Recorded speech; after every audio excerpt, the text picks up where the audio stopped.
What's up, everybody? Just want to take a quick second and let people know that I am self-supported. I now put all of my episodes on Substack for paid subscribers. I put them up early, and then 24 hours later, I release them to the public on all my platforms. I also have Venmo, PayPal, Cash App, Buy Me a Coffee, Zelle, a P.O. Box, and Locals, Patreon.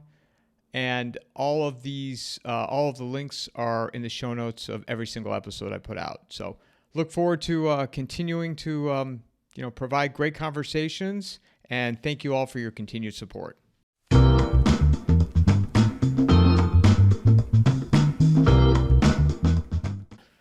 Michael Yon, let's kick off with the 5-minute story of the week with Abrego Garcia and how the left is so upset that he was wrongfully deported and they want him to come back here, and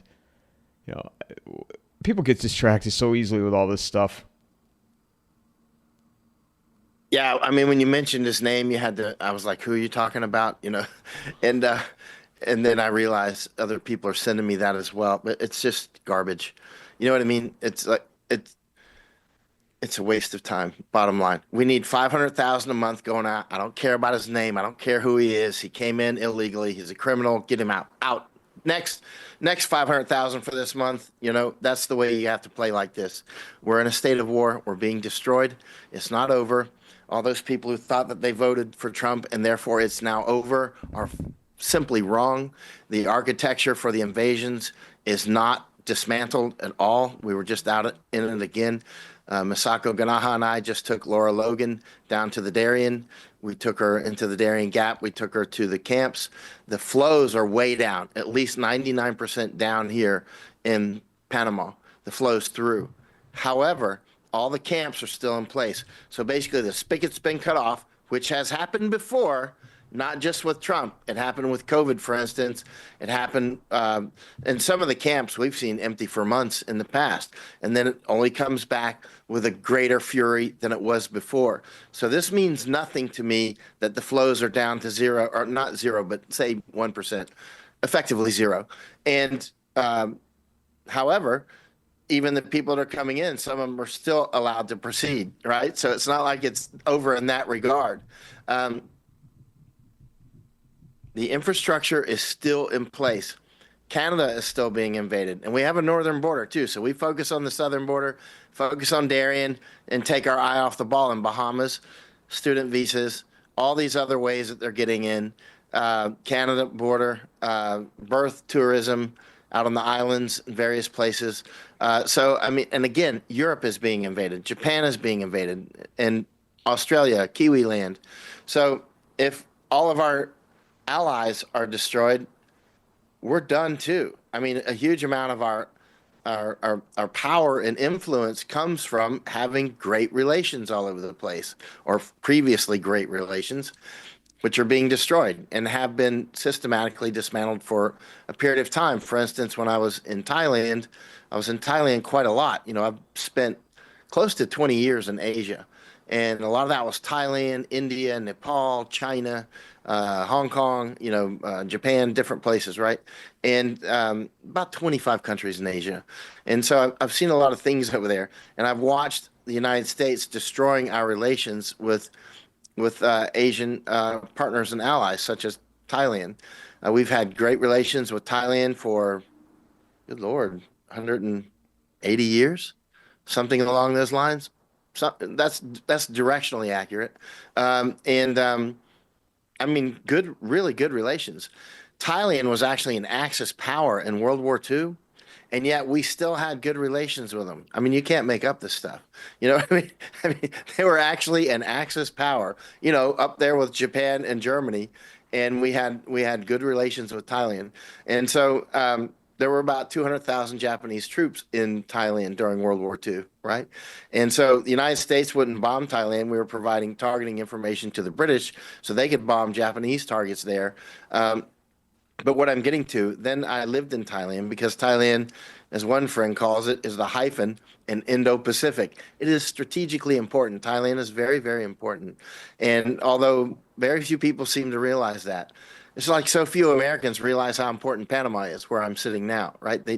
that just don't get it, and which is just like stunning. That's like not realizing, say, your spine is important. It's like you just don't get it. And but when it comes to Thailand, when I was there in the 2010 and 2014 coups, when I say I was in the coups, I don't mean I was in the country. I mean I was in the coups, like people getting killed around me and that sort of thing, like me almost getting hit with grenades and hit with a ricochet and that sort of thing. I mean, so yeah, I was actually in the coups in 2010 and 2014, or the coup attempts, and in 2014 in particular, our U.S. ambassador, Christy Kenny was her name, was clearly intentionally sabotaging our relations with Thailand.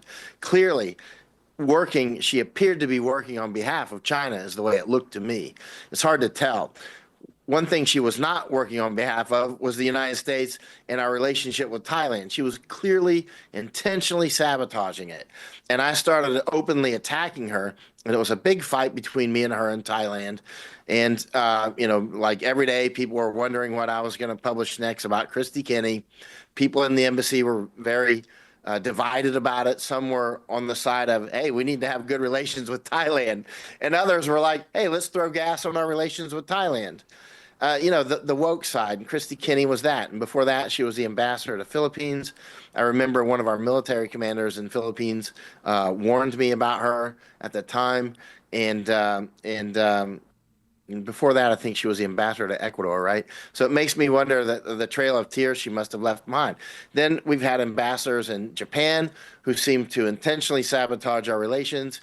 India, it goes on and on. Here in Panama, Aponte, the previous ambassador, totally woke, totally just trashing everything, just diminishing our stature with our partners, and it's clear sabotage. At some, there's the old saying, never attribute something to incompetence, or to intent, which could be, the saying, and actually, which if you read the rest of it, it's actually supporting more. It is actually sabotage. That's been cherry picked to make it sound like you should never attribute to malice what can be attributed to incompetence. But in fact, if you read the rest of it, it kind of fleshes out that, listen, once the pattern is very clear, not just the pattern in Thailand, but the pattern in India, the pattern in Japan, it's clear sabotage. It's clear sabotage, and it's masked as incompetence, right? One of the greatest forms of, I remember when I was in Special Forces, there was all these old school manuals from the OSS and others on how to mask your sabotage as incompetence. I forgot about that. I should actually, because I read this one whole book. What was it called? It may have been called Sabotage. I don't remember. But anyway, I read it so long ago when I was in the Army. But it was little things like, and how to look incompetent, but really kind of gunk up the system. And one of those, for instance, was, well, if you're the secretary, just kind of forget to tell the boss that you got that call, or put them on hold until they hang up, or put the wrong zip code on an important letter, just by one digit. Make it hard to read. Make a 7 into a 2 or something. You know what I mean? Anything to gunk it up. The letter may still get through, but it may get delayed for a week or two or something. You know what I mean? And all these little things, a lot of people doing these little things, they add up. It's rust, right? It's like one flake of rust doesn't take down the Golden Gate Bridge, but a lot of rust will do it. And so this whole book was about methods of doing things like that. And what is the name of that book? Is there some CIA guy out there, or Green Beret out there, that will remember the name of that book? It was an OSS thing. OSS was split later into CIA and Green Berets in the 50s. That kind of, not split, but those were children of it, let's say. And so some of the agency people or SF guys may have read that book. I'm sorry, I've forgotten the name, but I could swear that those are the tactics that they're using, because it's quite clear. And now here in Panama, now a lot of the Trump supporters will say, well, Trump doesn't know about the United Nations and how important it is to listen, just be quiet with that. You know what I mean? That's just over the top. You know, my grandmother always said, don't use the word stupid, but that's just over the top, actual stupid to think that Trump doesn't know that the United Nations is deeply involved with the invasions of the United States. He knows, period. And if he doesn't know, then how did he tie his shoes? Or did he tie his shoes this morning? You know what I mean? Seriously, if you don't know that at this point and you're a leader of any country, then you should just stay in bed. So, and why has the United Nations not been defunded? Why are they not being dismantled? Why is the architecture still in place right down the road at the City of Knowledge and down in the Darien Gap, or over in the Darien Gap, because Panama is more east-west? But why? Why are they still in place in Africa? And they're still pumping aliens up to Europe and into the United States or into other countries. They're not pumping as many in the United States now because Trump has put a temporary squeeze on it, but that's all that it is. He hasn't ripped out the plumbing, right? He's made no move on ripping out the plumbing. And you know, this thing, I see this long federal border that they're putting in place down between California and up to about the Texas border. Is that right? So California, Arizona, and New Mexico, I think right up to the Texas border, will have a 60-foot, am I accurate, military strip, which, you know, on the face of it, that's wonderful. That's so great. And then as soon as I said, careful, think it through. Take a night off, go for a walk, think it through. Before you just jump on, hey, that's great. Stop, think. What is that? A strip of military base all the way across the southern border. Think it through. We don't need that to stop the invasion. We don't need that at all. We don't need a military installation that could be mined with machine guns in the future to keep us in, right? We don't need that to stop the invasion of the country. It is completely unnecessary. Why would it be there, right? Why? I don't get it, right? Now, especially. Oh, sorry, Mike. Isn't it you and wasn't you and Matt Bracken that both said like they build these walls to keep you in and not let you out, rather than? This episode is brought to you by Vaulted, launched by McIlvaney Financial Group. With Vaulted, I literally just tap a button and bam, I own physical gold stored in a professional vault. I can also take delivery at any time. Extremely simple and less expensive than any other method. The do-it-yourself way to buy precious metals. Click on the promo link in the show notes or go to vaulted.blbvux.net/coffeeandamike. I mean, look at how easy this is. The Vaulted app on my phone, I can access it at any time. It's more like the old timers that see it. And because when I first started hearing things like that years ago, I thought, that's kind of, I thought the same way that the people are saying now about the small military installation strip across the southern borders. I thought that's a great idea. And the old people would say, stop, think it through. Now I'm getting to be the old people. Stop, think it through, right? And but Matt Bracken has said that many times. You know, Matt is prescient. He's been very accurate, and he's getting ready to go over to Ireland. You know, he and I communicate on Ireland a lot over the last, 2 or 3 years. And I mean, we've got a chat room that we share a lot of information on. Ireland's just one area of many, but he's picked Ireland as a specific focus, which I think is quite wise. But yeah, Matt's warned many times. This is to keep us in, right? But again, old people were saying that in the beginning. People that actually want to close the border, like I do, look on the top of my Twitter. It says close the border, and has for a long time. I've been across the entire U.S. southern border. It took months to do that. Been up on the Canadian border, not across the entire border on Canada, just pinpricks there. Bahamas, that's a border. That's our fourth border, really. Or maybe as our student visas and work visas are fourth border. Anyway, not to argue about that, but, and obviously we've got the southern border. We've got the sea borders. Well, we've got all kinds of borders. can I? Go ahead, I sir. also want to ask you, because I just had Tom Marazzo on last week, and he said the biggest threat to U.S. national security is the northern border, and he was talking about when you and Misako were up there assessing the Yeah. border, and he's like, but nobody, I don't think people realize, and I would agree, people in this country don't realize what a threat the northern border is, and the state of Canada. Canada is one of the most dangerous components of all of this. And why? And again, this may sound over the top for a lot of people, and Tom knows that. I mean, we flew up from we were down here in Panama and then went over to Florida and then the Bahamas and then up to Canada with Tom and spent, I don't know, more than a week with him, I think. And why did we go to Canada?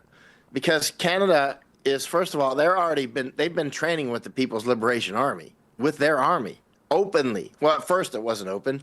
Some photos leaked, and then it was like, yeah, we've been doing it. That's like, you're training with the Chinese military in Canada.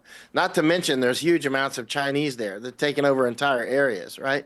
I mean, that we've got more than 5,000 miles of border up there between Canada and the United States. We can easily be invaded from Canada, or just Chinese Air Force can put a base up there. It can put 50 bases up there. It can, their Navy, everything, their Army.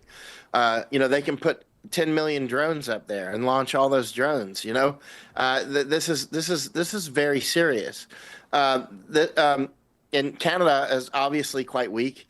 They have been weak for a long time. I love Canadians. I've spent a lot of time with them in Afghanistan and all over the world, actually.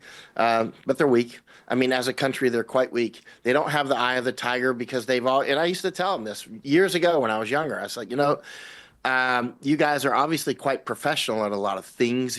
And your military can do stuff for a small military. But you're weak. You're weak because you're weak like Sweden. Because you have us, you complain about us all the time, or many Canadians. We get along great. Obviously Canadians and Americans on the whole get along very, very well. So when I say complain, I'm saying this with the way you'd talk about your brother or sister, you know what I'm saying? And so, but they complain about us, all kinds of things, but forgetting the fact that without us as their southern border, they probably wouldn't exist. If they had Mexico as their southern border, Canada would be gone. I mean, and the United States is being eaten up by that relationship as well, because we're just being resettled and La Raza and all that. But Canada has been allowed, like Sweden, to exist up there in a little heaven. But the little heaven is now gone. It's not evaporating. It is now gone. It will not return. It's over. You waited too late. You've lost the critical mass. You've lost the initiative, right? It's just over. I'll be on with Canadians tonight talking up in Saskatchewan, right? And I've been all across Canada. The first country I went to when I first left the United States was Canada. I drove up from San Francisco to Calgary and up to Yellowknife in the Northwest Territories near the Arctic Circle, actually 200 miles from the Arctic Circle. Drove all the way from San Francisco up there, and pretty long drive. And so, I mean, and since that time, I've been to Canada quite a few times, and it's a wonderful place, but it's also a place that China can take, and other people. India is going to take their part of China, in my view. In my view, as somebody who goes around the world, spends a lot of time in Asia, a lot of time in wars, and a lot of time around the world, I see how this is playing out. Canada, as we knew it, is already dead. It's not coming back. It's just not. And now it's going to be a matter of, I think there's going to be an eventual war in Canada between many components, between Sikhs and Hindus, between Indians and Chinese, between Sikhs and Sikhs, between Hindus and Hindus, between Chinese and Chinese. There's a lot of Iranians up there, of course. There's Jews and Iranians and Muslims, and I mean it'll be, I think, quite balkanized. I don't know how that'll play out, because it's too complex to. You can see the general pattern. Okay, here's the ingredients for a war. Okay, here's gunpowder. Here's matches. Here's 100 children. You know what I mean? Yeah, yeah. So that's basically what we've got. And now how it plays out, I do not know. But as a stable partner, Canada is done. It's cooked. And so what are we going to do? That now it comes down to what is the United States going to do? We have to stop looking at Canada the way we used to look at it. In survival situations, you know, I've read a lot of books on survival and been to survival training, and you know, I was just down in the jungle again. We didn't have to survive though. But one thing I've learned about survival situations or just war, the people who adapt the quickest are the ones who tend to survive, right? You when you realize, hey, the rules just change. I can't go by the old rules. Boom, new rules. We eat roaches now, right? You know what I mean? Like I read this one book about this guy who was in a prison in Thailand. I think it was called Damage Done. He was a heroin smuggler, as I recall, and he talked about the foreigners, the Farangs that end up in Thai prisons, and they won't eat roaches and things like that because it's so gross to them. And then they weaken and they weaken and they weaken, and they don't have enough, and they die. And he's like, and they die. And it was interesting because he was parroting things that I've read and studied so much in survival or seen in war situations. You have to change quickly. This has changed. I must change how I operate, right? Canada is not the Canada it used to be. You have to stop thinking about Canada in the old ways. It's not that thing anymore. Just spell it with a K, Canada, right? Stop spelling it with a C, and you're part way there to realizing we have to deal with Canada by different rules. Trudeau, he gave away an island recently, well, a couple off the West Coast, and it's indigenous people living there. And now, or a lot of people are like, great, he's, you know, giving it back to the indigenous people. I know how this operates. He's giving it to China because that's who will really end up getting it, like, or up in the North Nunavut area and all these sorts of things, right? Or let's talk about Panama. I've got a book right here. I've got 5 books actually on how it's written by a Chinese woman who lives in Panama, and she's talking. And here she's a Chinese woman, and but grew up in Panama and went to school in America, of course. And she talks about how the United Nations, or how China used the United Nations to help take the canal away and give it to Panama. And then China will end up taking it from Panama. That's what China used the United Nations. You know, they had the big revolution here in 1964, and China was behind it. China was openly behind it. They were having protests in China to support the Panamanian protest. They probably had one protest in China and had people hold up signs for different things, you know, depending on what photo they wanted to make. You know, I'm just being cynical. I've written 3 books on Chinese information war, so it's not like out of the blue that I say that. I've been to China quite a lot, been to a lot of their museums and that sort of thing, and so, but so they used the United Nations to. And it's more complex than that, but there were banks involved and yada yada. But at the end of the day, different players were using the United Nations and other components of this for their own means and for their own ends. Now let's look at Diego Garcia out in the Indian Ocean, where the United States is preparing stupidly to attack Iran from Diego Garcia in the Indian Ocean. And Diego Garcia is just an atoll, right? And it's way out there in the middle of nowhere. If people look it up, you'll realize it's a pretty you know, aggressive statement to say it's actually an island. It's just an atoll, right? But we've got, you know, B-52s land out there, B-2s, all that stuff, and China is using the United Nations to take Diego Garcia to give it to Mauritius. Then China can take it from Mauritius, right? Because China in their string of pearls and, you know, all the island chains and Belt and Road Initiative, all these things that they're doing, they want us out of the Indian Ocean, and they want to have Diego Garcia, which would give them a huge, basically stationary aircraft carrier to control the Indian Ocean. And so they're using that's why I say, when I say we need to defund the United Nations, it's not just about the invasions, which have already destroyed Canada. Canada's dead. Sweden, dead. Netherlands, still alive, but it's on a death rattle right now. Luxembourg, dead. There's a lot of countries that I've been to that are already dead from England. just the England, dead, right? Despite what they wish to say, they're dead. Masako and I, we went into that giant mosque up there in London a few years ago. It's gone. They've passed. They've crossed the Rubicon. The demographic initiative is no longer in their favor.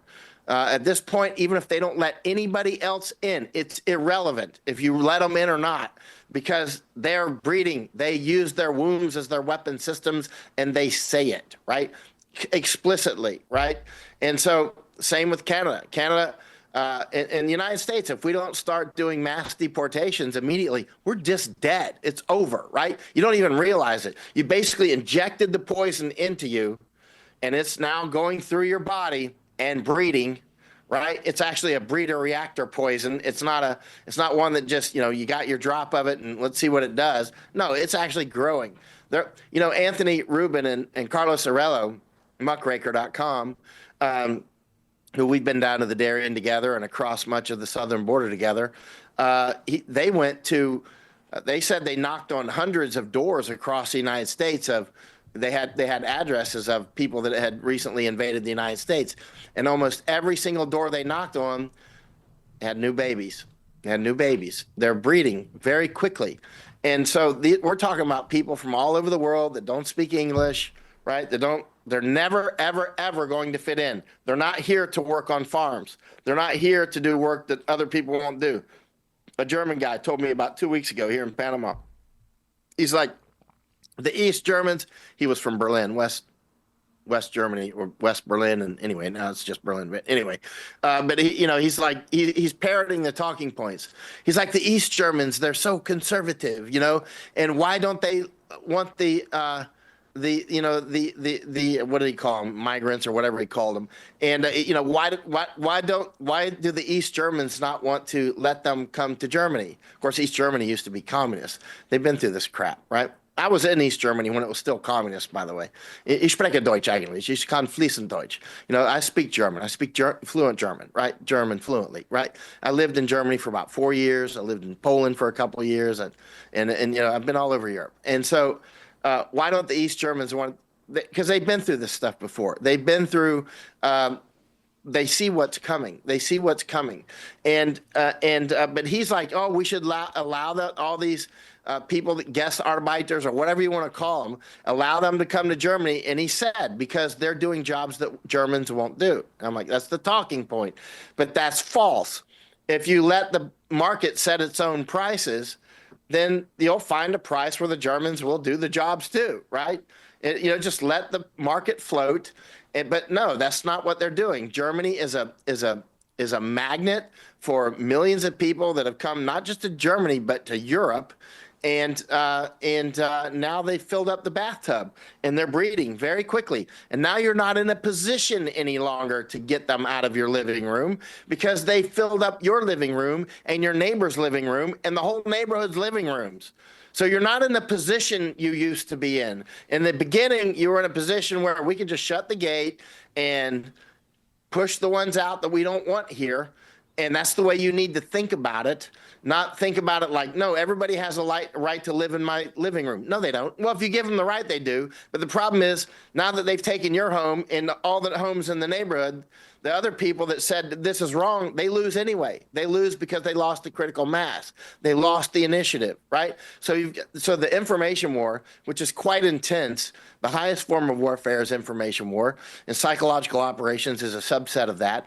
But the people who decided to open these gates, the weak ones that let the Trojan horse in, meanwhile, when the Trojan horse came through the gates, there was one man saying, no, no, no, don't do it. He stabbed his sword up into the horse, trying to see if anybody would scream, and everybody's like, be quiet. It's like, and then they died. Yep. And then they died because the Trojan horse belly opened up that night when they were all drunk and opened the gates, and the army came through. That's what's happening. The army is now coming through because the initial ones, they come through, they take enough of they get into positions of power, and they end up opening the gates. And that's when I was in Hong Kong, I was there numerous times. I wouldn't say many. It doesn't matter. I spent maybe in total, maybe almost a year in Hong Kong, say 10 months, right? The last time I was there was 7 months. Enough that I'm kind of familiar with Hong Kong, not an expert, but when it came time to 2019, when they did that final uprising and it ended in 2020, the Hong Kongers said one of the main weapons that the mainland Chinese used was immigration. They were just sending Mandarin speaking mainlanders in year after year. They filled up the bathtub, teachers, professors, policemen, politicians, and then lawyers. By the time it came, taking over key businesses, that sort of thing.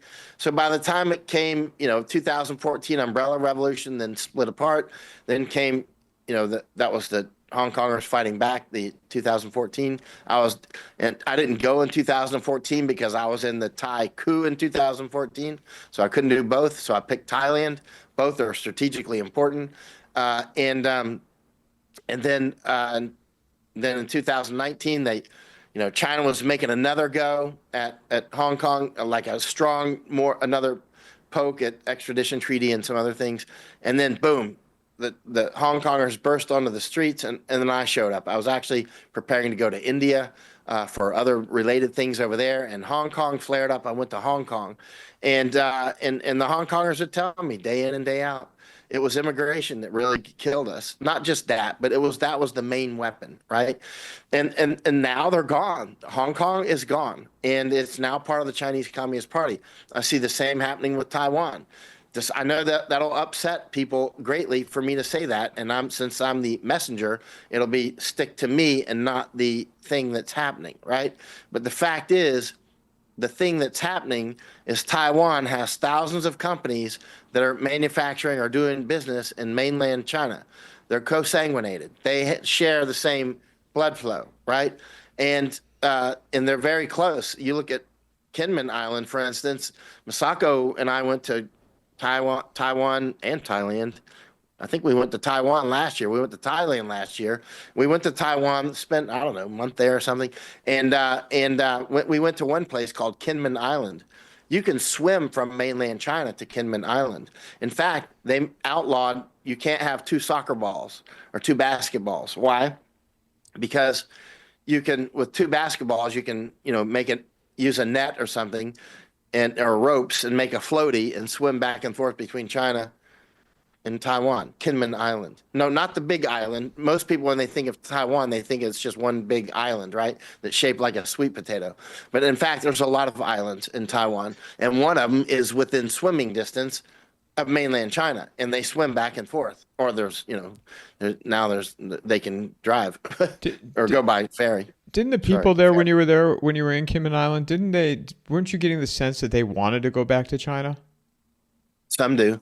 And in fact, the people on Kinmen, they call the mainland of Taiwan, which is an island, they call that Taiwan, and they call their island Kinmen. And so on Kinmen, they more see themselves as mainlanders. Not all of them, but I think that's the critical mass. Thinks of themselves as mainlanders. You can see China is building a mainlanders huge China, Michael, or mainlanders Taiwan? China. The people on Kinmen. Now we have special forces there, or used to. I think we still do, and it's kind of semi-open. It's not hidden. It's just not advertised in the news all the time. Although it has been in English language news and Taiwanese Mandarin news. But at the end of the day, Kinmen, there's no way to defend it. Period. It's like, and China will end up taking it. Actually, China's building a huge airport. You can see them building it right across the water, and especially at nighttime or daytime, you can see it. It's very close. So it's like looking at New York from a boat. It's like a very close boat. Like Masako, how far away is Kinmen from the mainland of China? Kilometers, right? So 1.8 kilometers. So that's a brisk swim. You don't need a boat. And so Taiwan, again, I love Taiwan, and I love Taiwanese people. They're great people. They're fantastic. I feel extremely welcome there. I always enjoy meeting Taiwanese people. Looking at this through military eyes, I'm not. I don't understand how they're gonna how in the long term they're going to keep it unless you go for the heart of China, unless we use mechanisms that cause China. Keep in mind, China. This giant China is an illusion. It's like saying Europe. Europe is not Europe, a country. The European Union is not really a union. It's like the Soviet Union, right? It's like the Soviet Union of Europe. And Europe, I spent about 6 years in Europe, is the white people Middle East. There's been relative peace since World War II for obvious reasons for those who are tracking on those sorts of things. For instance, the United States kept troops there for so long, and they were exhausted from war. But these times are changing. But Europe is the white people Middle East. It's known for pretty much nothing but war since its inception. I don't know, when did Europe begin? But this is the same with China. I've been around China quite a lot. China is. It's not a mixture. It's not a solution. It's an amalgam. For those who are into physics or chemistry, it's an amalgam of different groups. And China has been trying to Chinify it, make Han Chinese. They've been and they sell it to the rest of the world like China is a big country. It's more like saying Europe is a big country, or Asia is a big country, or America North and South is like a big country. China is a lot of different groups. What I'm getting to with that, with anthropological, I got a message last night from a Uyghur guy in East Turkestan, right? Or as Chinese would call it, Xinjiang, right? And so I never pronounce it right. I get it. But I don't speak Mandarin very well at all. And so, but the Chinese are genociding the Uyghurs out in East Turkestan. They've done that for years in Tibet. I've been to Tibet, but I got a message last night from a Uyghur out in East Turkestan, and I doubt that he's in East Turkestan, but he's he's talking about the things that the Chinese are doing. But what I'm getting to is, for those who understand a bit about anthropological warfare, they're easy to split apart. It just takes some effort. That's what they're doing to us. They're getting atomization of us, getting everybody to fight everybody. When I was out with the Maoist in Nepal, I spent a year in Nepal. A lot of that time was out with Maoists when I walked up to Mount Everest and that sort of thing, just to the bottom. I didn't go to the top. But I walked around Annapurna Circuit several times, walked up to Mount Everest a couple times, just to the bottom. And I was out with Maoists all the time. So in addition to having an incredible time, just studying Nepal, I was out with the Maoists a lot and figuring out, how are they doing this thing? They're doing old school. Getting everybody to speak their own languages, getting everybody to, play their own music, just like you see happening between Indonesia and Malaysia. Hey, you're culturally appropriating our music. Where did we hear that before? All over the place, right?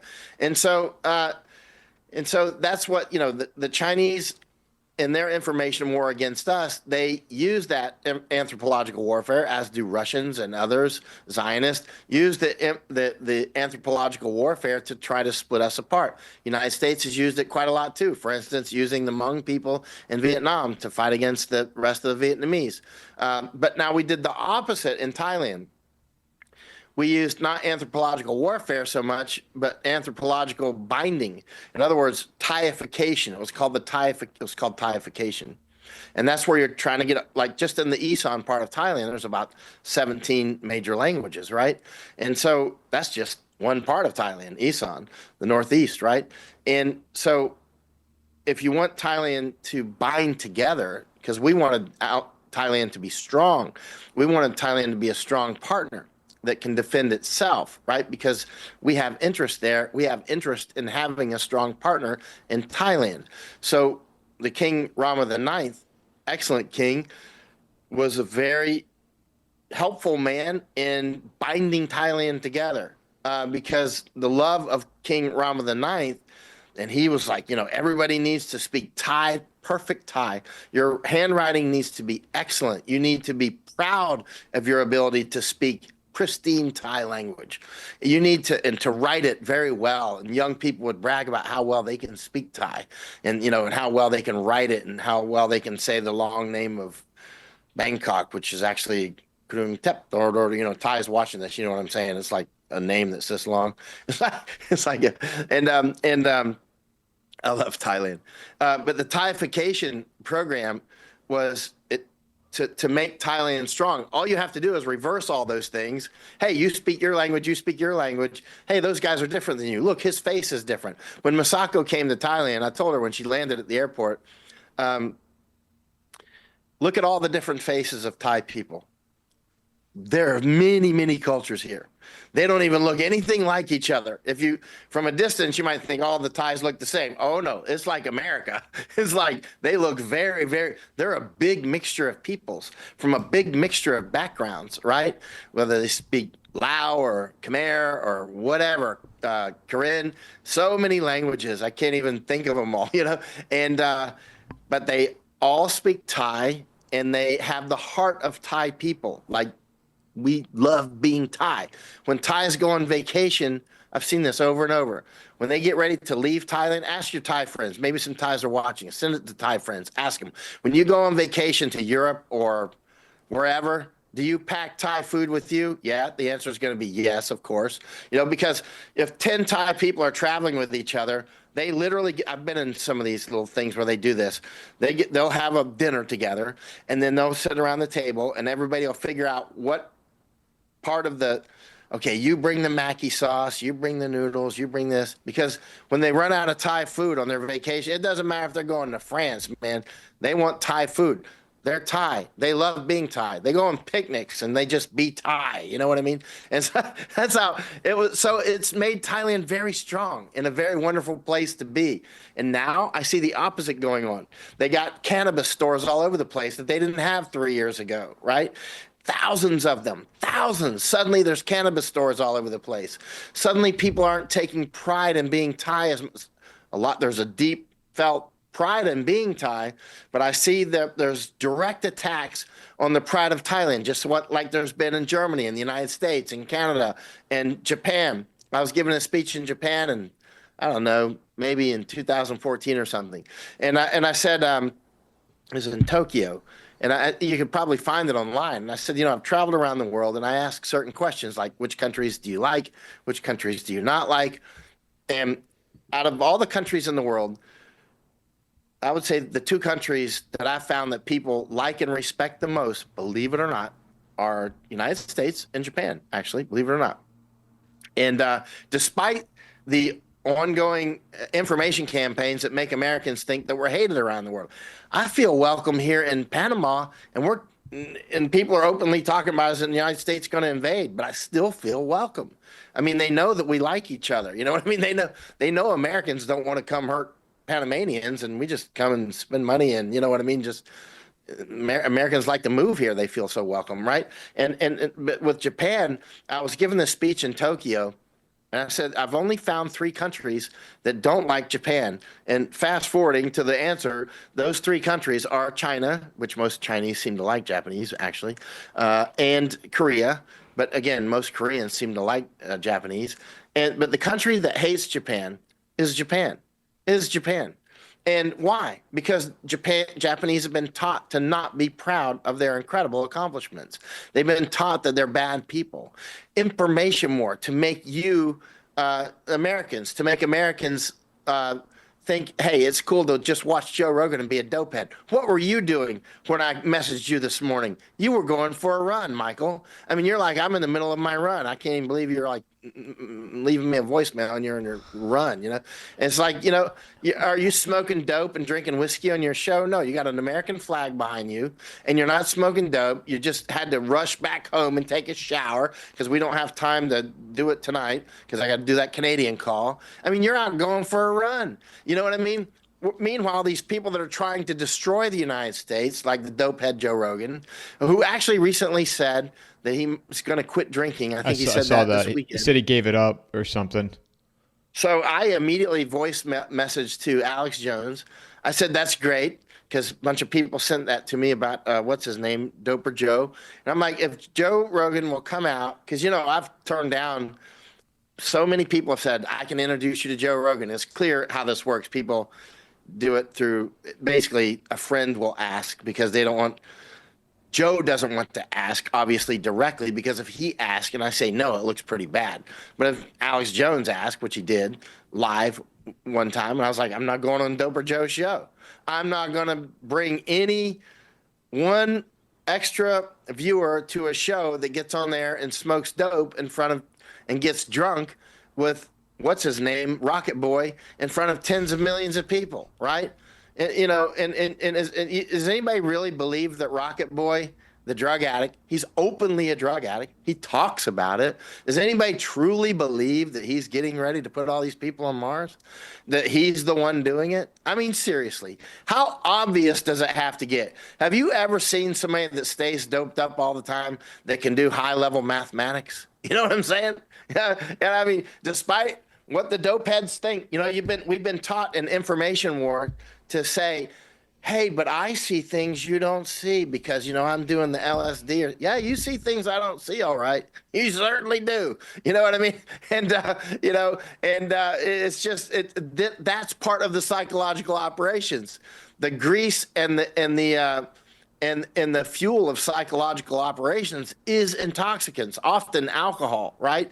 Alcohol, any sorts of dope. Now, the young dope heads will say, you don't know what you're talking about, boomer. Dope is what, just shut up. You don't know anything about it. You smoke dope too much. Dope, the old word for dope was used for opium because it's like dope, like putty, but it's also like used for cocaine. It's also used for alcohol. Yes, it's also used for tobacco. It's an old term, right? It's an old term. It's not just whatever you think it is today. This is a word that nobody owns. Dope is dope. Dope is whatever the intoxicant is that you're putting into your body that allows them to leave you laying on this couch instead of guarding your border. They will guard their bongs before they'll guard our border. I'm sorry, Michael. No, I was going to say clouding your mind. I'm circling my head because it's like clouding your mind. And this is what people, that thought, oh, recreational marijuana is no big deal. And I made a mistake voting for it in Arizona. Not that it would have mattered, but it starts with medical, then it goes to recreational. And what is the goal here? To keep everybody distracted and keep your head cloudy and foggy. And yeah, and those guys they'll say, well, you never see somebody smoking marijuana, doing something violent. What world do you live in? That's an absolute direct lie. Or it's not a lie if you're just stupid saying that. You're just stupid. People on dope regularly. Did you see that guy was obviously smoking some dope walking down the street? There was some video circulating recently. He's smoke puffing in the air. I don't know what's in that thing. And you don't either if you're smoking dope that you didn't grow. And even if you grew it, but you don't know where those seeds came from, which you don't, you don't. Ultimately, you don't. Because at some point you were born and you didn't know what happened before you were born. And the seeds that came from you don't really know. You don't know, right? And this guy was smoking something, and a woman walks by and he just turns around and attacks her, right? I mean, it wasn't drinking a bottle of whiskey. The bottom line is it doesn't matter what it is. What matters is that it is. And it's these intoxicants are used to hijack your prefrontal cortex and to basically make you a frog sitting on a lily pad, and will defend those they'll defend those bongs. If you want to see attacks come at me or whoever, say something about medical marijuana. Say something about that sort of stuff. They'll go ape on you, but they won't go ape on the border because they're punks. They're drug punks, right? They may be really strong. They may be able to UFC. They might be able to snap your neck and kick your head down the road. But they're still punks, and they're being punked out. And when the real men get here in army formations, they will die. They will die, or they'll be used Planet of the Apes style as slaves until they die because they laid around. They didn't man up the way our ancestors did. They didn't come together in groups as our ancestors did, except as dope heads, which are useless. And the thing is notice I've not at any point said that you should arrest dope heads. I haven't said that you should arrest or do 1920 style. What I'm saying is you should do exactly what I'm doing now, which is to stigmatize it. Right? I had some dope heads show up that wanted to go on the border with me, and I took them on the border. And the first time I smelled dope, I'm like, "That's it, it's over." I said, "No dope here." I didn't know you guys were dope heads, right? And they were already causing problems. I could see it. It was, it was a group of people that, and I'm like, "That's it. I will not take if you're coming down here drinking alcohol and dope. I'm not going to take you into dangerous stuff, right? I mean, this is too dangerous, right? And you're apt to do something erratic. And again, the dope heads will constantly tell you, not dope. That just makes you relax. Listen, that is a lie, or it's just stupid. When I was just in Thailand last year, they have whole menus now. If you want it to make you happy, sleepy, if you want to study, if you want to concentrate. You can't even make up this stuff. It's like, it's like that, and of People course, believe it. People believe it, though, Michael. This will help you concentrate. And then concentrate. Oh, it smokes some dope to concentrate. Now, the people that do that stuff, they'll go, "You don't understand. I mean, you never tried it. How can you say that?" And I'm like, "Dude, what I do is called psychological operations. I do information war. I study it. I do it. I go all over the world studying it. You know what I mean? It's like, you are a punk. They have got it in your blood. You're so punked out, it's going through your blood, and you think that you're telling me, you're like telling a cop, you're staggering like this. You're like, "I haven't had anything to drink, officer, and yeah, I can say my BCAs." It's like the dope helps me concentrate on linear algebra and matrix algebra. I can do it. It's like, no, you can't. You know what? I used to play chess a lot, right? I used to chase, and when I was younger, I'd drink beer. And I noticed when I started a little chess club when I was in the Army, I could play numerous people at once and beat them all. That's why they called me Genghis Yon. Actually. You were that good. You were that good at it. You were that good at chess. Oh yeah, I used to play radical chess, but I noticed if I drink one beer, boom, I'm off my game. I could notice that I was not as good. One beer, I noticed that I was not as good at chess. Just one. And, it's just like, so when people tell me that, no, it helps me. I'm like, maybe, but my experience with one beer and chess is I'm like 10% off my game. It's just one. It's that obvious. But you're only going to notice that if you're good at something. If you're good at tennis or something, and you're like, "Hey, I just missed a shot that I never miss." You know what I mean? And what's the change? What's the factor that changed here? You know what I mean? People have seen me do big math problems in my head, which I do. I don't know why I can do it, but I can often do big math problems in my head. And I can't do that if I've had a beer or two. I can't do it. But sometimes, mathematics is very, I'm not a mathematician. I'm not an expert in mathematics or anything like that at all.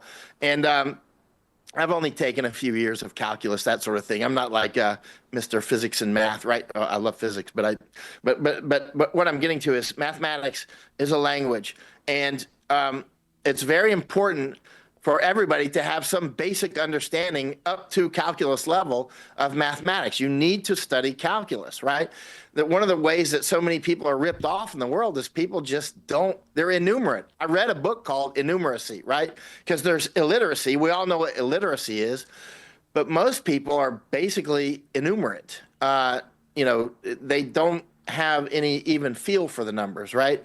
You don't have to be able to do all the, second derivatives and all this stuff, but you should at least have learned how to do that. Even if you've forgotten how to do the mechanics of it, of the language of math, you still have a feel for it. You have a feel for how the surfboard goes on the wave. You know what I mean? And so, but I see most Americans just don't, and they don't. Like for instance, with the invasion, how this looks to me. I'm looking at this through a complex architecture of knowledge that I've been able to assemble over the years. Part of that complex architecture is traveling the world. And I can tell you that I have a lot of I've been to 99 countries that I've actually, like, no kidding, been to, not airport stops. Like, I've been to Panama now for a good year. Uh, um, so I'll count Panama as one of the countries I've been to. And so I've been around the world. I've been in a lot of war. I've been in a lot of peace. I've been with high level people and street people and seen a lot of stuff. Drug addicts, not drug addicts. Obviously, we all see drug addicts. Everybody watching this has either been a drug addict or an alcoholic or has one in their family. Everybody. There is no exception. Everybody in this has been affected by that. You get one missile into your household because one guy's a drug addict or an alcoholic, and that affects your whole household. It affects your whole operations. It affects the people around you, all the things that you do, right? And so, but when I look at these things, I look at it through a complex web of knowledges that I've assembled over the years. I read a lot of history. You see all these books behind me? I bought all these books recently, and I've been going through like when President Trump says 38,000 people died in the making the Panama Canal. Well, I picked up this 1913 book, which was like right over there. I'm like, oh, let's see if it's true. Oh no, it's not true. Actually, this was the Isthmian report from 1913. The canal opened months later in 1914. Has all the casualties in there, the deaths and the injuries. How many were there? If you want How many were there, Michael? he said 38,000 Americans. Well, let us read. Let us read together. What page was that on? It was but chop off about 2 zeros for the Americans. It was 300 and something Americans, according to this book. Let's see. Oh, good. I have to look later. I have the bookmark at something on Gatun Dam, so I'd taken that bookmark out. I'm sorry. It'd take time. I can look it up if you want me to, though. No, it's okay. But I was just curious how off he was on it. He was off by a factor of 10 and then a factor of 10 again. So there were 3,000 and something, as I recall, that actually died total, and about 300 and something Americans. Let's just look it up. Let me see here. But what I was getting to is on innumeracy and mathematics, that these aliens are in the United States now and breeding. I'm looking at this differently. I'm looking at a lot of people just talk about, well, we've only taken in X millions and we can absorb those. And I'm like, think, McFly. I mean, seriously, we're talking about they're breeding right now. And they're forming anthroinsulas. It's something that I see around the world. Anthroinsula is a word that I made up because I see these human islands all over the place where it's a culture within a culture. They're everywhere. I see them everywhere I go. And these anthroinsulas, like, let's say Somali Town up in Minneapolis or wherever, they will never be American. They will never be American. They don't come here to be American. They may be U.S. citizens, but they will never be like us. They will never defend our country, period. They will never defend our country. They will be predacious towards the United States. And as a group, you can find individuals who won't, but as a group, they will never defend the United States. And when another enemy comes along, let me concentrate on what I'm talking with you about. When another enemy, when I study genocide, one of the factors I've seen that causes genocide. Let's talk about the Armenians in Turkey. So you hear the Armenians talk about the genocide, and the Turks will say, "Oh, there was no genocide." But I've been to Turkey and I've been to Armenia, and I've asked both sides, like, what happened? Some of the Turks will say, well, the Armenians lived here in peace for many, many years. And then the Russians came along and they sided with the Russians. And so we killed them. After we beat the Russians, we killed them too, right? Because they joined our enemies to defeat us. And so we killed them, right? That's what some of the Turks will say. Now the Armenians will say, we were just there being ourselves.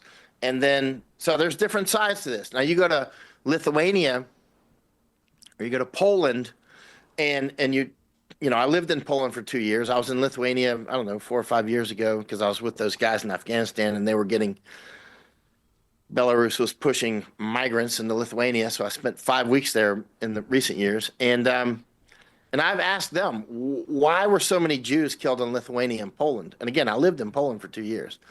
And I've asked many Polish, why were so many Jewish killed in Poland? And it was always a similar answer. They lived here in peace. They lived here for so long. And then the Nazis and then the Russians, I mean, different groups came in and invaded, and they didn't side with us. They sided with them. So what would you do?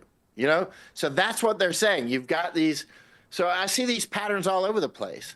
So not just Jews, not just Armenians, it's just over and over and over. It's the same pattern. You've got these Anthro-Insula, these human islands inside, and when there's a big national crisis, they're not going to side with that nation necessarily. They may side with the nation that invades them because they're from that nation, or they may not. They may remain neutral and not help you fight. And neutral means they'll side with the enemy too, right? And so, which, you know, imagine how that looks to the people that have had you as a neighbor for all that time. And then came the stress and you became a spy for the enemy or something along those lines. Wow, you know, you're setting the table for genocide. But what I'm getting to is now in Canada, United States, so many other countries, increasingly in Japan, these Anthro-Insula and across the United States and Canada are already formed. They're forming in Japan right now, like Kurdish Anthro-Insula in Kawaguchi, right? And so in Japan, Kawaguchi, Japan. So these Anthro-Insula, I made up that word. It means human island, because I ask so many anthropologists, is there a word for these things I keep seeing around the world? At one point, I saw Dr. Thomas Sowell. You know, that guy's brilliant. I was reading one of his books, and he was describing Anthro-Insula, and I was like, right. This is exactly what I see. Because that guy, we both hit the books a lot, and he travels a bit, but I travel a lot and I hit the books. You know, so I mean, we overlap a lot. Like, you know, so he's deep in the books, and I'm deep in the travel and deep in the books. And so when I read him, he's always accurate. Thomas Sowell, in my experience traveling around the world, that dude is accurate, which is pretty uncommon. And I shouldn't say that dude, I should say Dr. Sowell. I don't mean to diminish him by saying that dude, but I mean, but Dr. Sowell is very accurate, and he's talking about these human islands, and I'm like, call it a human island, Dr. Sowell. And I'm reading it all, and he didn't. So I said, well, one of the things that he described, what makes human islands? One is intermarriage. Do they intermarry or not? Like the people from the South who went to Brazil during the Civil War, the U.S. Civil War, they formed an Anthro-Insula. And when they speak English, it's with a Southern accent that my grandparents had. Like my grandparents had a different accent than I have. Very different, right? And they use different words than I use, right? And so it's almost like another dialect that I speak, or at least fluently understand. But it's because it's mostly the way we're talking now, but it is very different. And those people down in Brazil, the Southerners who went during the Civil War, they spoke like my grandparents. So one thing that's quite interesting in Anthro-Insula, let's say a German Anthro-Insula deep in Asia, they will speak Old German. They'll speak like the Mennonites do. Like when we saw some Mennonites in Belize, and I was talking with them, they could understand me because ich spreche Hochdeutsch. I speak High German, but they were speaking Niederdeutsch. It's an old Low German. Anyway, but I can understand maybe 1/3 of what they're saying. But these Anthro-Insula, like those Mennonites, they will keep their dialect like an island. They'll keep their old, the way that they cook, the way that the stories they tell, everything is like a time capsule, right? So these Somalis who go up to Minneapolis or wherever, and all these different groups, not just them, but all these different groups, if they come in sufficient numbers and they do not intermarry, they will form an Anthro-Insula. Now we've got all these Anthro-Insulas forming. They will never have allegiance to the United States. It just will not happen. That's not what Anthro-Insulas do. The Anthro-Insulas deep out in parts of Asia, they stay German, right? They stay that old, they're basically people that went to Mars, and they're not going to become Martians. They're not going to marry Martians. You know what I mean? Unless you intermarry, like Filipinos, as an example, they quickly blend because people like Filipinos can go to Japan and they'll quickly intermarry in Japan and quickly intermarry in America or Germany. And so Filipinos don't really form much Anthro-Insula. They might have a Filipino town over in Los Angeles or whatever, but they like on the fish chart of fish that get along. Filipinos are like green, green, green, green, amber with other Filipinos, green, green. They get along with everybody. You know what I mean?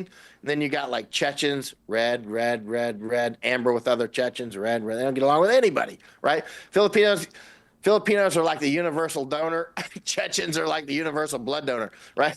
So I mean, and then there's a lot of people that are in between. But there's some groups like Filipinos. They can move off to another culture and people will accept them for whatever reason because we all like Filipinos. Is there anybody that doesn't like Filipinos? People can just get along with Filipinos. So they don't form Anthro-Insula, but most other, it depends on what culture you go to and what culture you are, like whether you form an oil spot or not. But anyway, they're the happiest. Filipinos are the happiest people in the world. And not to cut you off there, but they are like, I see them everywhere. They karaoke. They're just happy people. They love to sing. They're just happy. I was in Philippines and this U.S. commander there, he's like, if you're gonna do anything around here, you gotta learn how to do karaoke. I'm like, I'm not gonna do karaoke. So next thing you know, I'm out with all these Filipinos and they stuff the microphone in my face. I'm like, I don't want to do this. And all right, so I'll do a little bit. Next thing you know, man, I mean, I was getting into it. Karaoke was actually, I mean, it was probably painful to their ears because, Filipinos, they can sing, man. Filipinos sing better than birds do. And, Did you know the Philippines, that the lead singer of Journey is Filipino now? Really? It's not Steve Perry. It's whatever the guy's name is. So you go to a Journey concert, I guess, and all this, because the Filipinos are so loyal, right? They're so loyal to, any entertainment. And the Journey concerts are now filled with Filipinos. I didn't know that, man. Filipinos, man, I love them. When I'm in Philippines, there are so many Filipinos will say, we want to become a state of the United States. And I always say the same thing to them. I'm like, no, you don't. Listen, we get along really good, like right now, like brothers and sisters that we are. But the moment you become a state, you're going to declare war on the United States because you're going to have all the restaurant inspectors coming in here and closing you down and saying, you can't do this. You can't do all the fireworks the way you do them and burn down the town every year. You can't do that stuff anymore. And you're not going to be free like you are now. You know what I mean? Filipinos, you're free. You know what I mean? You can go out there and do what you want. And you become the 51st state and suddenly you're going to not like me anymore. So let's just keep it the way it is. I want to ask you, what you're move to America if you want. Filipinos, bring them. They join the Navy, they join the military, they make good soldiers, they make it. The business people, they're welcome as Americans. But there's other people that will be nothing because they blend. They don't form the Anthro-Insula. They become us, right? And so we just blend our blood, we intermarry and all that stuff, and they'll be like, oh yeah, my grandmother was Filipino. It's like, oh, okay, cool. My mother was whatever. And they're just genuinely happy. I want to ask you what recently with Laura Logan down there, you, Masako, and her. What were you guys doing What were you doing in reporting? Oh, we took Laura. Masako and I, we've taken about 60 people to the Darien and through the canal now, right? And so we didn't actually take Laura through the canal this time, but we took her to the Darien, and because I wanted, Laura's quite brilliant, and she's very experienced. She has an uncommon level of experience in war and peace and high-level people and out on the streets, and she's just not a normal person. Yeah. Had you met her before that, Michael? Have you guys known each other? Oh yeah, in Texas and Iraq, things like that. And so I mean, she's always been there. There's a lot of quote-unquote war correspondents, but there's really very few that really are what I call like you're no kidding a war correspondent. And actually, I don't meet very many. I don't meet, and it was funny because when we were sitting at a table together and some other people last week, or I guess still this week, she just flew back to Texas 2 days ago. I said, you know what? I haven't sat at a table with a real war correspondent, like a real war correspondent, and I think I said like 10 years, but in reality, it's probably like 20. I mean, you know what I mean? Like, you would think that I would know all the very super ultra serious war correspondents because that's what I did, you know, but I just don't. I mean, they're very, very rare. It's like finding a unicorn. You'll find a lot of war correspondents and a lot of people that did years here and there. But when it comes to actual combat, actually going out in it, in absolute numbers, there's probably hundreds around the world, but that's not very many. That's very thin, you know. And Americans, I mean, who that's still alive? Joe Galloway's passed away. I got his award actually, runner up, I think. And then Ernie Pyle. I mean, he's gone. There was others in Vietnam, and but when it came to Iraq and Afghanistan, hardcore combat, I don't know. I mean, me and Laura. Now Mick Ware is not American. He was hardcore combat, and there was some Iraqis. Of course, they lived there. It was a deadly war for journalists.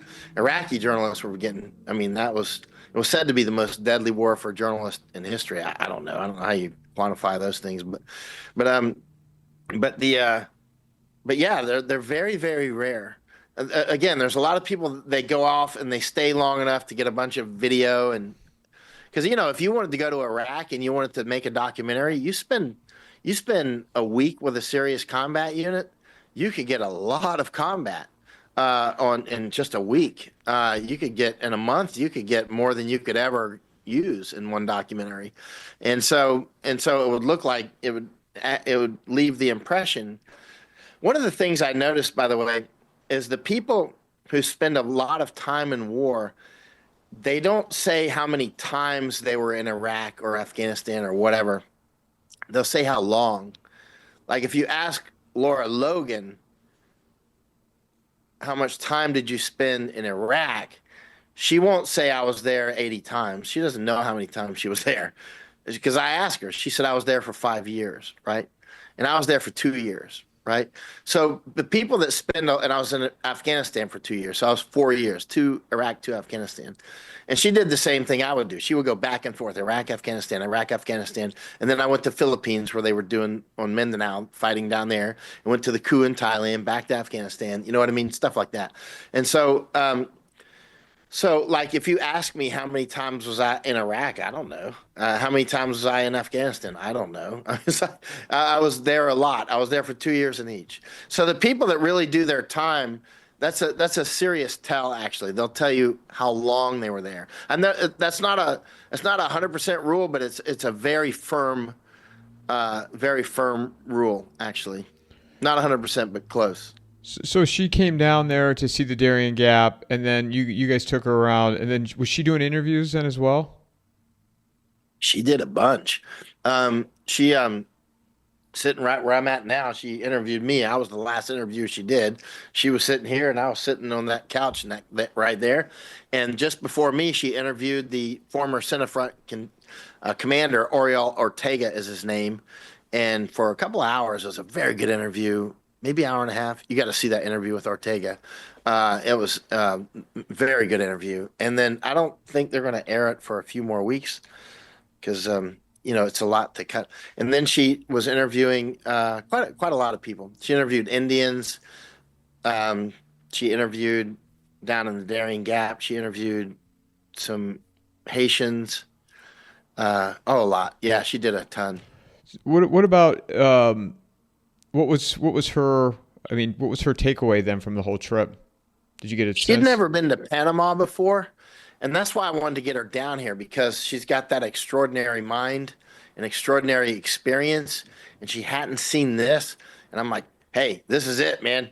We've only got 9 planets, and you've been to 8 of them, but you haven't been to this one. You know what I mean? This is a really important, planet Panama is one of the most important little places for the United States and actually the world. And she hadn't been here yet. So I'd message her constantly for several years. You understand? I was like stalking her to get her down here, right? Because and finally she came, and so and I think she's very happy that she did, because she's been focused so much on the Middle East and China, which are extremely important. But to understand all these components, and another reason that I wanted her to come, like when I bring Masako to so many places, is because when people with these extraordinary minds, like Masako, like Laura, they get exposed to these things, and then you let them percolate for a while, and then listen to what they say, because they see it differently than we see it. So the way that they see it's quite valuable to me, right? Like I can take Masako out somewhere for a couple of days, and then what you do is give her a little time to think about it, and or actually things that she says right on the spot are often like, wow, I've been here so many times and I didn't notice that thing that's pretty important. You know what I mean? And so we have to work as a team, because nobody we have to form these teams, both teams that you always work with and ad hoc teams, right? Because our group mind is much stronger than our individual minds. So you have to be able to form teams. That's what you're doing. You're talking with all these different people that do all these different things, so you become a node. You become a node talking with people like Bracken all the time, who he's a node as well. And then you become a switchboard, right? And so things are flowing through your mind, and over time, you become increasingly more valuable, especially if you take your show on the road and come with us to a place like Darien, which you're welcome to do, or to Japan or Thailand, and we show you these different things, and you see them with your own eyes. Because remember, when you're really studying things, it's very important to hit these books. Very, very important to hit books. Whatever books they are, hit the books. Like on Panama, this is a great book, Land Between the Seas, or Path Between the Seas. It's very important the components of really high-level learning are reading quality books, and including old ones, especially including old ones, and go there. Go there. Read the books while you're there, and talk with key people, right? And talk with key people and do things yourself. I mean, the four big components, right? You got to do your book work. No way around it. If you really want to reach higher levels of knowledge, which I love the book work, so that's no problem for me. and once you start to getting the more books you read, the more you want to read. Actually, it's like Hunter Biden on crack, And so, except it's old books and books. And going there, the more you go to different places, the more you get out of every place you go to. You know what I'm saying? Like that's why I tell all the young people, go to at least 5 countries. Just go to 5 countries. You'll never look at your own country the same again. Never. And every time you return to your country will look different. And then, because going to 5 countries, just pick 5 and go. It's not like you've now 1 + 1 + 1 = 5, up to 5 = 5. It's more like you start to compare and contrast, and it's more than that, right? It's like 5 = 7. You know what I mean? Because now you're like, oh, France is like this, and that's how Japan is, and when you're laying in your bed at night, you're thinking about the things that you've seen, and you start to, because some of your best thinking is done when you're, John Batchelor's calling. I gotta call him later. I guess he wants to go on the air today. So, but I'll call him later. I love John Batchelor, and John Batchelor, but anyway, he's in his 80s, and he does a radio show for CBS, and but anyway, and he's one of those guys who's been around the world and reads a lot of books, and so, but what I'm getting to is once you start to see a lot of things, then you can study just by being quiet and thinking. You can literally, like, I can just sit down and be quiet and be alone and study by just thinking. Everybody can do that. You don't have to always be reading or something. Just imagine all the things you've already learned and try to piece that stuff together. And then when you're falling asleep peacefully, not with a bunch of crap music playing, you know what I mean? And no alcohol, no intoxicants, just gently falling asleep. These things come together. And when you wake up peacefully without some crazy alarm and loud music, just peacefully, slowly wake up. And that's when somehow our minds are amazing.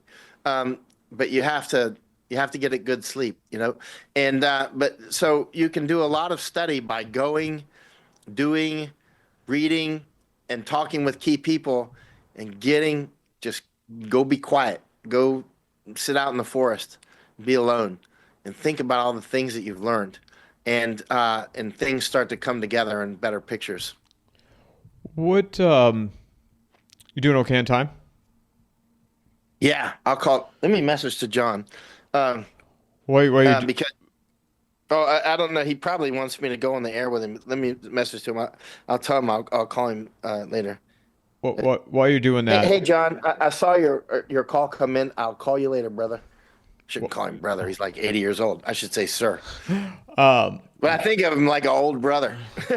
Treasury Secretary, Secretary of Defense Hegseth was there recently. What was the point of that? Yeah, I don't know. He stayed in this hotel actually, and and um, and he was running along the little sort of causeway here, not causeway, but sidewalk next to the water.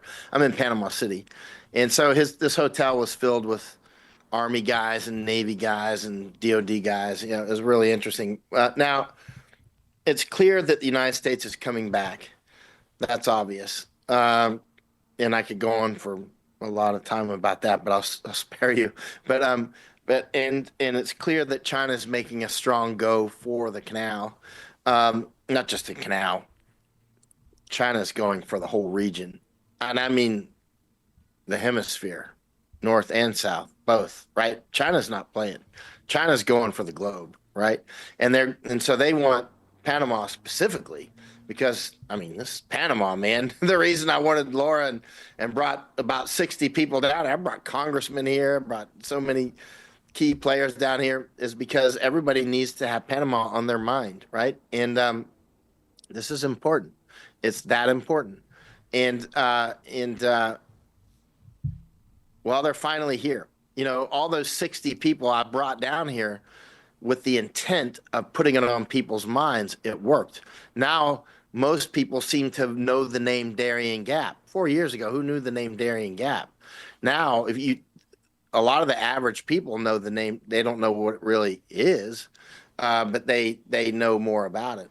Actually, interestingly, until Laura just came down here, she didn't actually know why it was called the Gap until this trip. So we still have a lot of work to do, right?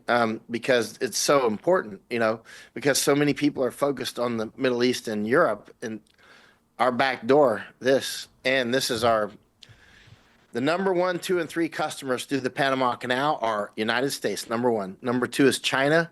Number three is Japan. This is like if this thing is not operational, this is chopping our roots to the United States, right?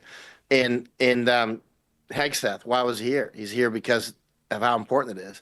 And of course, Rubio came down as well.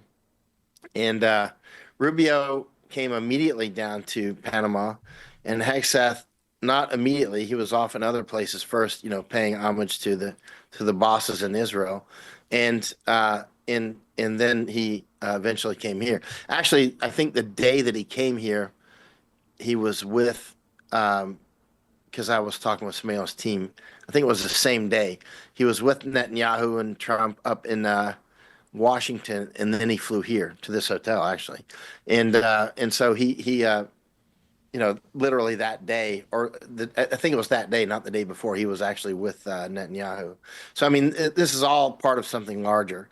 I mean, this is the thing going on in Israel now is not about Gaza and all that. It's about Suez Canal. It's about the energy off of Gaza. It's about the Ben Gurion Canal. It's about the Bab al-Mandeb and the Strait of Hormuz. I mean, that the Zionists want to have war with Iran is not about religion. It's about the greater Israel, which is not about religion. It's about power. It's about power. It's about if you take the Panama Canal and the Suez and the Bab al-Mandeb and the Strait of Hormuz, and you get that energy, and you build the Ben Gurion Canal, and you're controlling a big aspect of the Indo-European corridor that they're working on, and a lot of other things, you are going to be sitting in a huge, huge influential power center that's been moved out of the United States and over to actually somewhere, Israel? I don't know. But it's going to be not the United States. As you can see, the center of gravity of power has moved out of the United States because you see the United States doing the bidding of not Israel, but Zionists. Israel is another tool for the Zionists. Keep in mind, you know what, right here somewhere, I've got an old, it's up there. It's an old bond by Theodore Herzl. You know, he was selling financial instruments in 1899 to make Israel, you know, from Palestine. And oh, that's funny. Look at this. Come to think of it, this is Ben Gurion. Actually, there's a painting of Ben Gurion on an old French, you can't read it too well, can you? In an old French bond. This is an 1888 bond. Somebody painted Ben Gurion on it, which is interesting because I bought that because that's like Ben Gurion on the Panama Canal. I bought it because well, this is an authentic 1888 bond, and somebody did a painting on it. It's a bond sold for the Panama Canal. But the Ben Gurion, they would like to build a canal through Israel called the Ben Gurion Canal, right? So that I think most people won't see the significance in that, but it leapt out at me, so I bought it. And but I've got actually up here an old bond from Theodore Herzl and the other Zionists, and they were collecting money to go start Israel, right? A lot of people they were like, why would you start it there? And, take it from the Palestinians when you could just go down to South America or someplace and live in peace. But that's not what it was about. You know, the British were involved as well. It wasn't just Jewish people. It was British and others. You know, Zionism is not a religion. It's not Jews. Zionism is a political party, straight up. And a huge amount of the Zionists are Christians.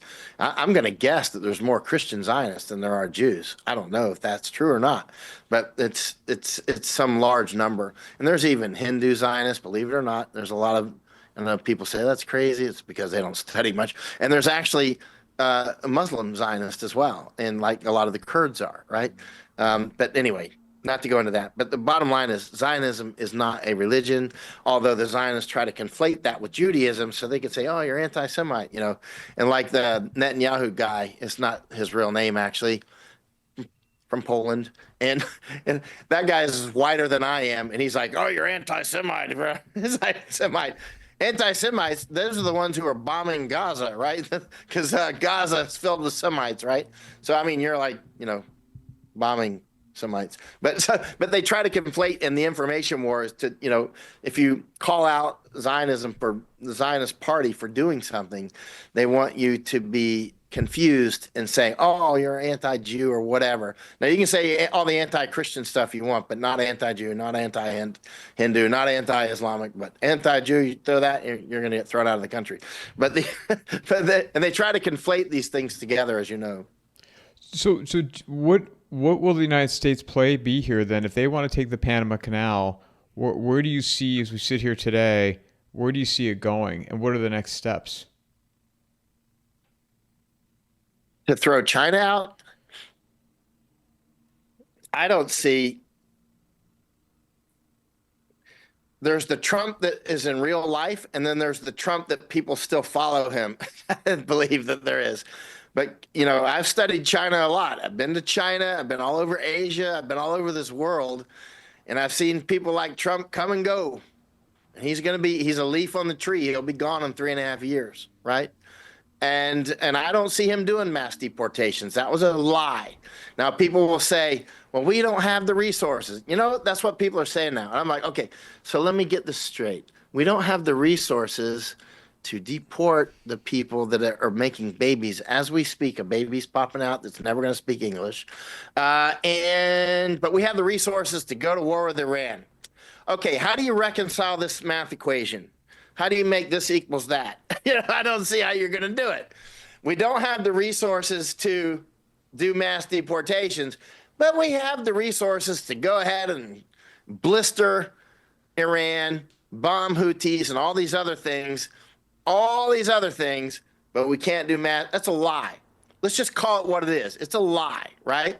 If we just skip to the part where the truth is that it is a lie, that helps you out, because you're never going, listen, if your paradigm and how you look at the world is accurate, what do you need to make accurate predictions in this world? What do you need?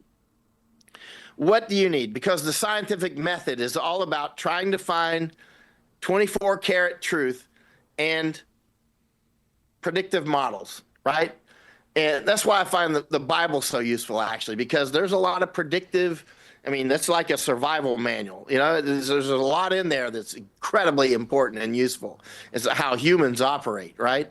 And in scientific method, which would seem at odds with that, if your paradigm is accurate, how you're looking at the world is accurate, you should not be surprised by anything. Now, I'm looking at it also from the perspective of somebody who's looking at wars, and I have to predict things quickly. I have to be accurate, as accurate as I can be, as quickly as I can be, because time is of the essence. We don't have time to experiment and do triple blind test and have somebody else test it and have peer-reviewed papers. It's like, no, here's what I see. I have to quickly sort through this stuff and try to figure out what's going on. And I have to be right more than I'm wrong, right? Because our lives depend on it. My life depends on it a lot when I'm in wars, right? Or in peace, for that matter, when you're in the Darien Gap. So if your paradigm is accurate, how you look at the world, like I know I used to catch alligators, so I know how alligators tend to behave. So I'm going to assume that when I'm hunting rabbits, it's different than when I'm hunting alligators, because they behave differently. And so it's the same when it comes to predicting what Trump's going to do. I have to predict, like, what type of species is he? You know what I mean? If your paradigm is accurate, you shouldn't be surprised by anything he does or does not do, right? You might not know everything he's going to do. You won't. But you shouldn't be surprised by it if your paradigm is accurate. Now, but still, even if your schema or your architecture of how you look at things is usable, so you shouldn't be surprised if you feel the emotion of surprise, something's wrong with the way you're looking at it. Keep tweaking it or throw it out and start with a new one.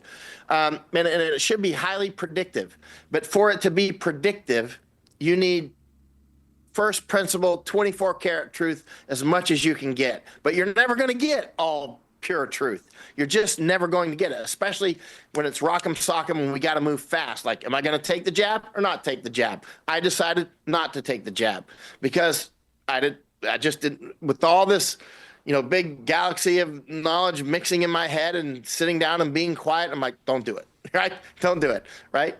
And now if a lawyer or a scientist tried to make you explain all your reasons, they would be able to argue you out of it. But I'm like, okay, you go take it, because I'm going with my intuition. My best guide has always been my gut instinct, right? At the end of the day. So if your paradigm is accurate, and it should be predictive, but you need that truth that's coming out. In my paradigm right now, what's going to happen? In my paradigm, and it's highly accurate. Let me rewind. I did successfully predict Nord Stream would be destroyed publicly many times, to the point where Masako Ganaha and I flew to Germany and we were reporting on it from BASF plant in Ludwigshafen, Germany, 14 days before Nord Stream was interrupted. I had a separate iPad that I just watched how many cubic meters per second were going through Nord Stream, because I was like, one day this is probably going to go to zero. If my paradigm is accurate, one day all these numbers go to zero. And they did. And so how did we get that right? How did we get right that Groningen gas field in Netherlands would be closed? How did we get that way out of the blue prediction right? How did we get right that the Darien Gap would become a major invasion route? How did we get right that there was going to be a big conflict here in Panama over the canal? Many interviews, many postings on my Substack, many times. How did we get right that multi-drug resistant tuberculosis would make it into the United States and become a big thing? Oh, years ahead on that. How did we get right the screwworms coming back? Paradigm and picking up as much information as we can, sorting through it as best we can, panning for gold, looking for nuggets, searching through mud, reading the tea leaves. We've been accurate, amazingly accurate, right? And now I see people saying, wait, Trump's not doing what he said he did. And people are trying to, or RFK on the measles and all these different things, jabs. And I'm like, just go back and read what I wrote. Many times, all the interviews. Did I ever waver on who Trump was? Trump is a crocodile. Crocodiles do crocodile stuff. Trump is not on our side, period. So then the people that are in cognitive dissonance will say, well, who did you want? Biden or Harris? Obviously not. Just because strychnine is poison doesn't mean I want arsenic, right? Obviously not. And then they go, but we only had two choices. No, there were many choices. But when this guy you don't know says red pill or blue pill, you're like, well, these are my choices. I got a red pill or a blue pill from a guy I don't know that I just met. What's your last name, sir? But you're offering me a red pill or a blue pill and a glass of water, which may or may not be water. First principles. You know, that's the way it is. You want Trump or do you want Harris? It's like, who are you giving me these pills? I don't know what's in them. They came from the same guy. Now we've got RFK talking about, taking the measles jab. Wait a minute. Hold on. Didn't that jab come from the same people that made the death jabs? You know what I mean? Yeah, but now they're trying to save your life with the measles thing. This is actually for your own good. So now we got a yellow fever being reported yesterday in the Darien, right? Yellow fever. I've read over 60 books on pandemic. Over 60. It took years, right? Because war, pandemic, and famine go together. I've read more than 20 books on famine. So that's, I would say, between pandemic and famine, I've probably read, I don't know, to be roughly accurate, 85 books, right? I read a lot, right? And so when I'm looking at these things, I'm constantly warned about yellow fever and how it could. Listen, there's mass graves in the United States from yellow fever. It is a no kidding man-sized. If there were the Olympics of pandemics, yellow fever would be like a bronze medal winner. It's like no kidding serious, right? Yellow fever helped shape the United States, I would argue, as much as the Civil War. But you'll never. My saying that will cause Civil War historians to fall over and have a heart attack and turn off the channel. But if you study how yellow fever affected the United States, you'll see, I think there's maybe 0.1% of the people will see where I'm going to with that. For instance, the Louisiana Purchase was largely facilitated, thank you, yellow fever, right? And the French they had problems in Haiti and blah, blah, blah, blah, Civil War. But not to go into that. But the bottom line is there was all kinds of effects on yellow fever in the United States. There's a mass grave not far from me here for yellow fever in Panama. But yellow fever now, while Bill Gates is running around doing his mosquito stuff in Colombia and Argentina and all over the place in the United States, now there's suddenly a yellow fever outbreak, according to what I saw just last night in Darien. Now, this is a big coincidence because I've been talking about yellow fever a lot in recent years. Like it's going to make a comeback. Well, it's going to make a comeback because it is so deadly. And it is going to make a comeback. What is it? It's this thing that they're going to call yellow fever, whatever it is. And then a bunch of more jabs just arrived to Panama, by the way. Just pieces of information to put on the board. A bunch more jabs or just in the news. They're unloading the pallets. Some kind of jabs for something are arriving in Panama. And then they announced, and Bill Gates is doing his mosquito stuff, and they announced the Yellow fever. I mean, these are just random. I'm not putting these together. They may not go together, but I'm looking at how these things have been in the past. I wouldn't be surprised if suddenly they've locked down. I don't know if it's going to happen. I don't know, but I wouldn't be surprised if suddenly, there's, reported thousands or hundreds of deaths on yellow fever or whatever, and whatever's actually causing it, and they're like forcing people to take the jabs. Because I remember when I used to fly when I was younger, you had to present your yellow vaccine card as you were flying around the world. But back then, I thought the vaccines were serious. I mean, I thought that they were important. Of course, obviously when you're born into an information war, you're born into a jungle. You don't know anything about it. You're born into a highly sophisticated, every one of us was born into a highly sophisticated information architecture with many different information wars going. You're born in a jungle, right? And you're not going to suddenly read one book and be out of that jungle. I mean, the book that you read probably is, that's why I like old books so much. They first of all, I can notice patterns better. And you know how with photography, with fast motion and slow motion, you can see things that you can't see. Reading old books is like it's like fast motion. You know what I mean? Because I can see what was going on back then and their thought processes and look for patterns, which are quite clear. But when it comes to the Panama Canal, all these books right here are about the Panama Canal and Nicaragua. That's what they're all about, right? And because for 500 years, people have realized how important Panama is. There's going to be a fight here. And I tell the Panamanian government people often when I talk with them, I'm like, they want Panama. They don't want Panamanians. They want Panama. It's just like you might want the gold mine, but you don't want the Indians who are on it. Right? Well, you're the Indians, right? There's a lot of oligarchical structures that want this territory, and they don't want you. You're in the way. And so you have to, it's like Hawaii, you know what I mean? You are on strategic ground, and you took it from somebody before, just like the Hawaiians did. The Hawaiians took it from people before them. The Hawaiians, there were Hawaiians before, but the sediment of who got beat up last is the victim, right? Of course, they beat up somebody to get it, and it's the same here. And I think some of the Panamanians get it, but that's a very thin crest, I think. But at the end of the day, Panama is a juicy lamb, a big old fat juicy lamb with pork chops around its neck, and it's surrounded by predators. And Panama has no means to defend itself at all against serious predators, no more than a lamb can defend itself against a tiger. I mean, and whether it's going to be China, you go to for those who are in Panama watching this, if you go down to the Thatcher Ferry Bridge, the Bridge of the Americas, the Thatcher Ferry Bridge was opened in 1962 by the Americans. It was the first bridge across the Panama Canal, and that bridge is now called the Bridge of Americas because that was an information war. But on the other side of that bridge is the Chinese Canal or Chinese Park from it's a memorial where they're saying that they're donating the bridge, the Chinese bridge, which is being built right next to Thatcher Ferry Bridge as we speak. I was just over there 2 days ago, again, photographing it.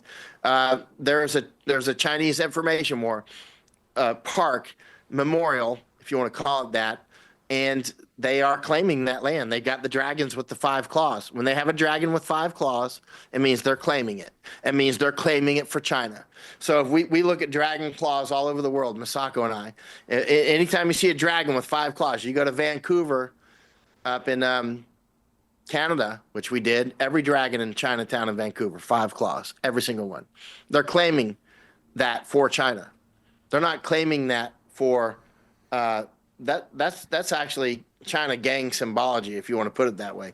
3 claws means you're like a friend.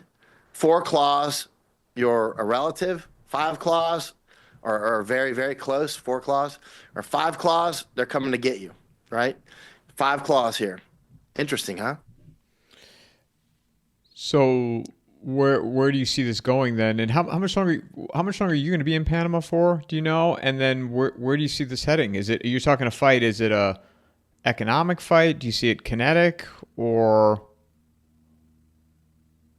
Could get kinetic. I don't know. I mean, that's too complex. It is a fight. It's already a war. It's just that it's that gray area war that most people, their idea of a war is bombers and ships or something like that, trenches or something. But in reality, most war is fought in the information sphere. It's fought in financial sphere. It's fought in routes, resources. It's fought in ways that most people don't even see war, information war. Like, for instance, again, going back to the drugs, why will Americans defend their bong much more violently than they'll defend, or their bottle much more violently than they'll defend the border? Information war, psychological operations, right?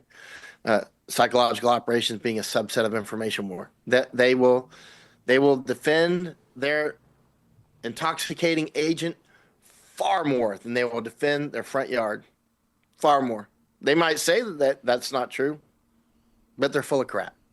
They're full of crap because we are now invaded. And now most of the towns, and certainly the larger ones, are seeing increases in crime, rape, murder, the whole works. They're going to be squatting in people's houses. We're talking about people that'll come in your house and kill you and take your house and bury you in the backyard. This is not a joke. This is actual war. This isn't like just crime. This is filling up the bathtub. They are now joining police forces. They are now joining the military. There's a lot of Americans now that will never join the military. What does that mean? At any moment now, you may see 10,000 Chinese go down to the recruiters and say, well, we don't have to defeat your military. We'll just become your military. And there's already a lot that have already joined. I mean, Russians, Chinese. I mean, I was in the Iraq War, and there was a Russian there with a thick accent. He was in our military. And I'm like, how'd that happen? I mean, maybe he's a loyal American. I don't know. But think about it. I mean, Americans are actually so lazy thinking now that they will allow people that moved in from China, we don't have any idea who they are, to get high-level security clearances in our intelligence community, in our military. I mean, why wouldn't China take it over? If China let Americans join their military, we would be wise to send over, thousands. You know what I mean? It's like, yeah, please do. Get on their submarines. Get in their bombers. Get in their ICBM command, please, and get in there, marry the Xi's daughter, so of course they're going to do that.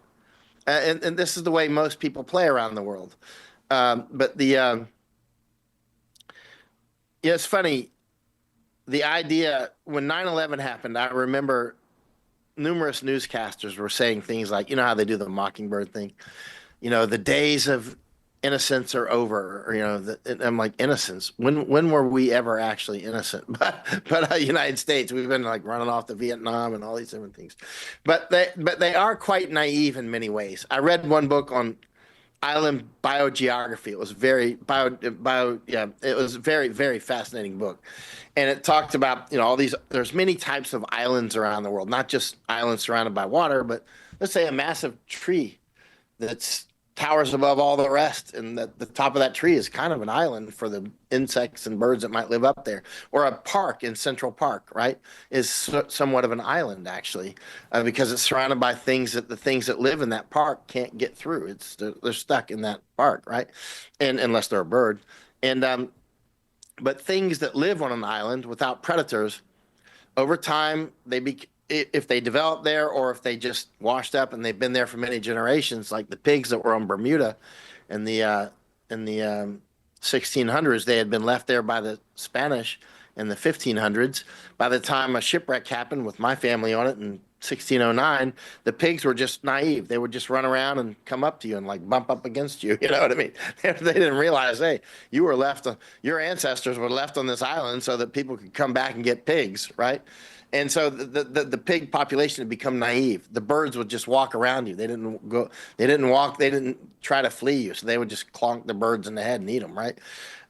So Swedish are naive. They just let everybody come in. Now they're being raped and killed, right?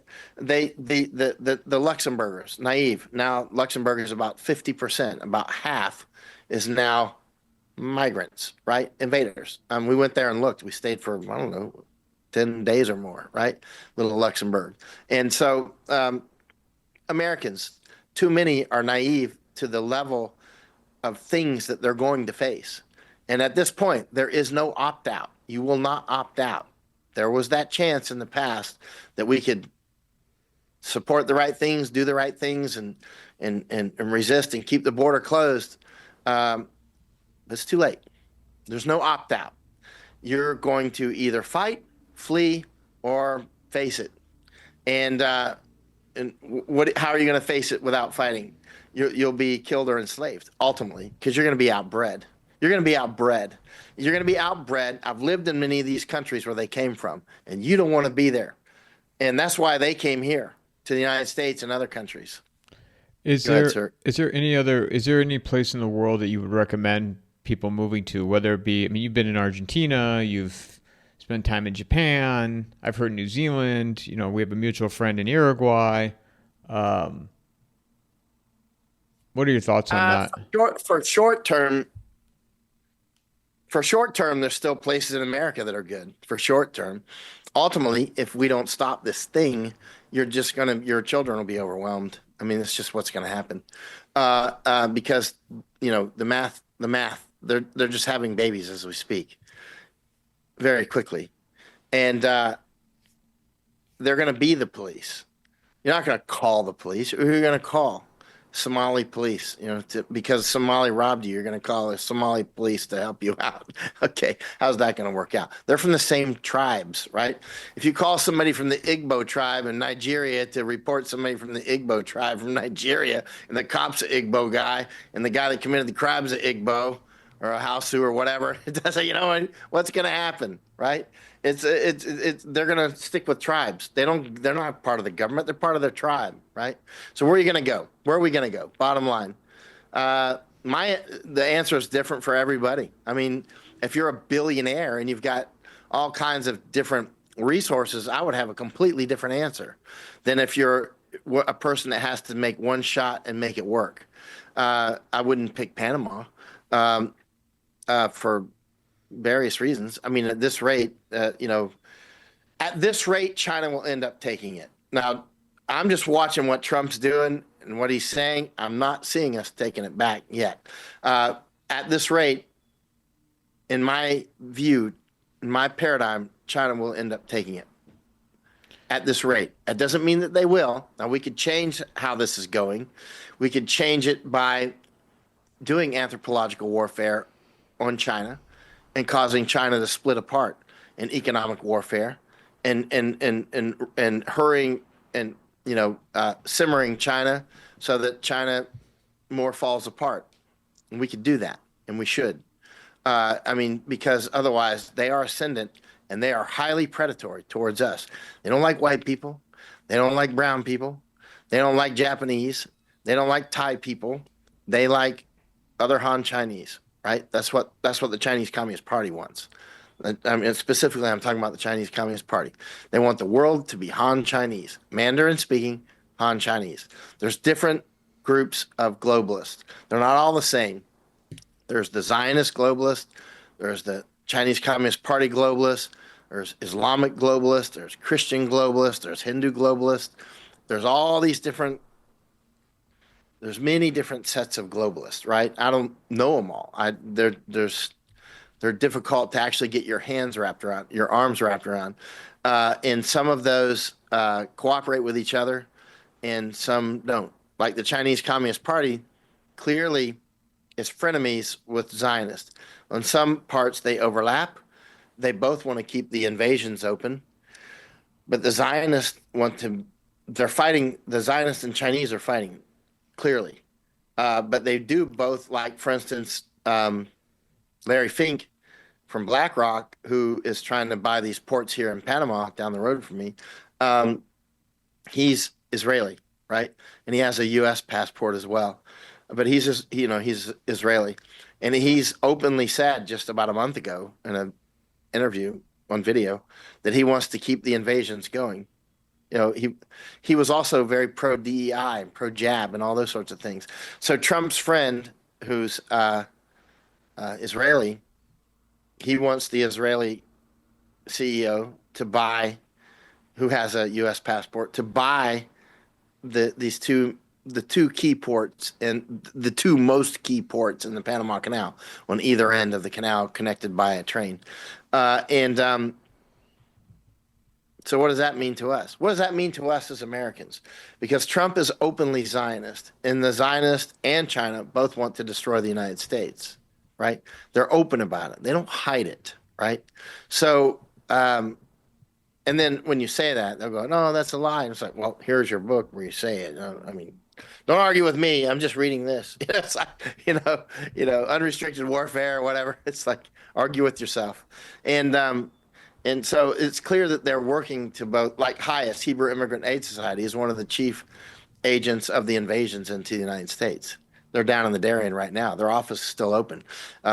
We were just at their office. We didn't go in, but there were people at their office in the Darien right next to China camp.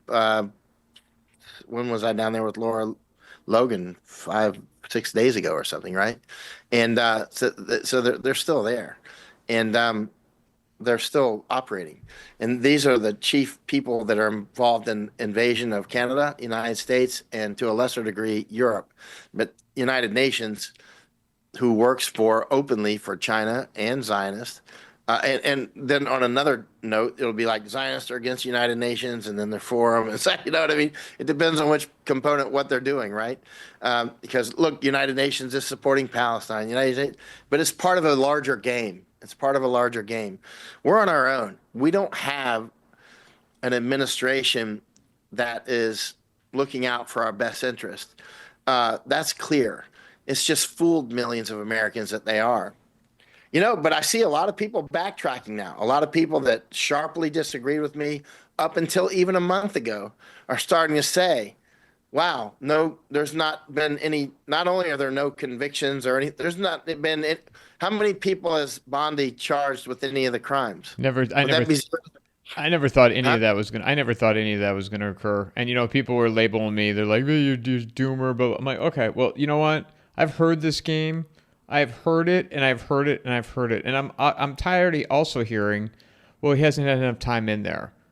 Give me a break. That's what they're using now. Obama's not getting arrested. It's not going to happen. Fauci's not getting arrested. Nope. Yeah, they keep saying he's not enough time is what is the new catchphrase. Remember when it came to the jab and you're like, I've never taken another vaccine, period, right? And they're like, what, you're not going to take the measles? Everybody was saying measles, because that was their talking point. And it's inserted into the conversation. Like, okay, the counterpoint to we've suddenly become anti-jab because red pill or blue pill, it's coming from the same people, right? It's not that I'm anti the idea of vaccine, but they're coming from the same people. What? And so I'm anti those people that just poisoned us clearly to death, right? You know what I mean? Like, obviously. And so go ahead. No, I was going to say there's the Trump derangement syndrome, and then there's the Trump obsession syndrome. Yeah, the Trump derangement syndrome has a spectrum where no matter what Trump does, he gets a pass. Fauci fooled him. Fauci. No, that's the people that hate him. I'm talking about the Trump obsession syndrome. To what you're saying, where doesn't matter. He got smarter from the first term. And no, that's what I'm saying. Yeah. That's what I'm saying. There's the Trump derangement syndrome. It's all the same disease. It just has different symptoms. Yeah. One symptom of Trump derangement syndrome is that no matter what Trump does bad, they're going to give him a pass. It does not matter. He's their cult leader. And then on the other end of the spectrum is no matter what he does, if he rescues a woman from a burning car, he'll be a bad guy, right? It's his fault. It was his fault. It was his fault. It was his fault for the car accident, right? It's the same person. They're just on different ends of the spectrum. Those are people that are it's the same personality behavior. So keeping in mind, that's the same behavior exhibiting itself in different ways. It is the same behavior. It's no matter what, that. That's the no matter what people, right? And then there's the people that's like, listen, I got to try to figure out what's going on as quickly as I can. And I got to be as right as I can be, right? Because my life and others depend. All the people who did, there's a lot of people that have written me. They didn't take the jab because of how serious and strong-willed about it I was. And I'm sure, I mean, so a lot of people that within their architectures of readerships and whatnot who held the ground, don't take it, don't take it. Just wait. Okay, if you're going to take it, okay, I get it. But just wait a week. Just wait 1 week. Okay, now you waited a week. Well, it won't hurt you to wait. Are you sick? Okay, it won't hurt you to wait. Just wait 1 more week. Before you know it, okay, wait a month. And they're like, okay, I didn't take it. Good. That's the point where I was trying to get you to, as you well know, right? And to the point where you just didn't take it, right? And at this point, I think most of us know people who have already died from it. I think most of us know people who have died or became very ill from it, or suspect it's very suspicious, right? And Trump still sticks with it, but this never side will stick with him. He can never do any wrong. It's Fauci. Fauci fooled him. Fauci. Put Fauci in jail. It's like, okay. And, I look at RFK differently now as well. RFK, but as you'll notice, I've never said big compliments for RFK. I've always been really guarded in my words about RFK, or Malay down in Argentina, but RFK Jr. That book, the things that I've said good about him were that his book, The Real Anthony Fauci, was an excellent book. I read it. Masako and I were talking about it last night. Now, often I've said, well, but his book, The Real Anthony Fauci, was excellent. However, watching the way he's playing now, it makes that book look different, right? Because now we've got more evidence. Now I don't have to wonder if RFK is part of the architecture and strongly suspect. Now we know he just is, period, full stop. And for those who are anchoring their credibility, there's people out there. I got a couple of messages from people that are close to RFK this morning who are very close to him, who are anchoring their hard-earned credibility with RFK. And I told one of them today, you've worked very hard for that credibility. You better think it through. What's more important to you, access to RFK or your strategic credibility? Because you can burn that down and it will be gone. You will never, ever rebuild that credibility. It will burn down like a house. All the king's horses, all the king's men can't put them ashes back together again, right? If you stick with RFK at this critical juncture, you're like a 20,000 pound sailboat with a 50,000 pound anchor on your bow and a 10-foot anchor chain. You ain't going to make it, right? And so there's people sticking with him, and that will be it. Their credibility is out the window, shall not return. Big Pharma is not going away. They will. This conglomerate cartel was never going to be toppled by him. And I'll tell you the other thing too. No, but I get it. What you're saying. Oh, Michael, I'll be quiet. Go ahead. No. I know what I was just going to say is, they're not going away, but it's us as individuals that have to take responsibility for our actions.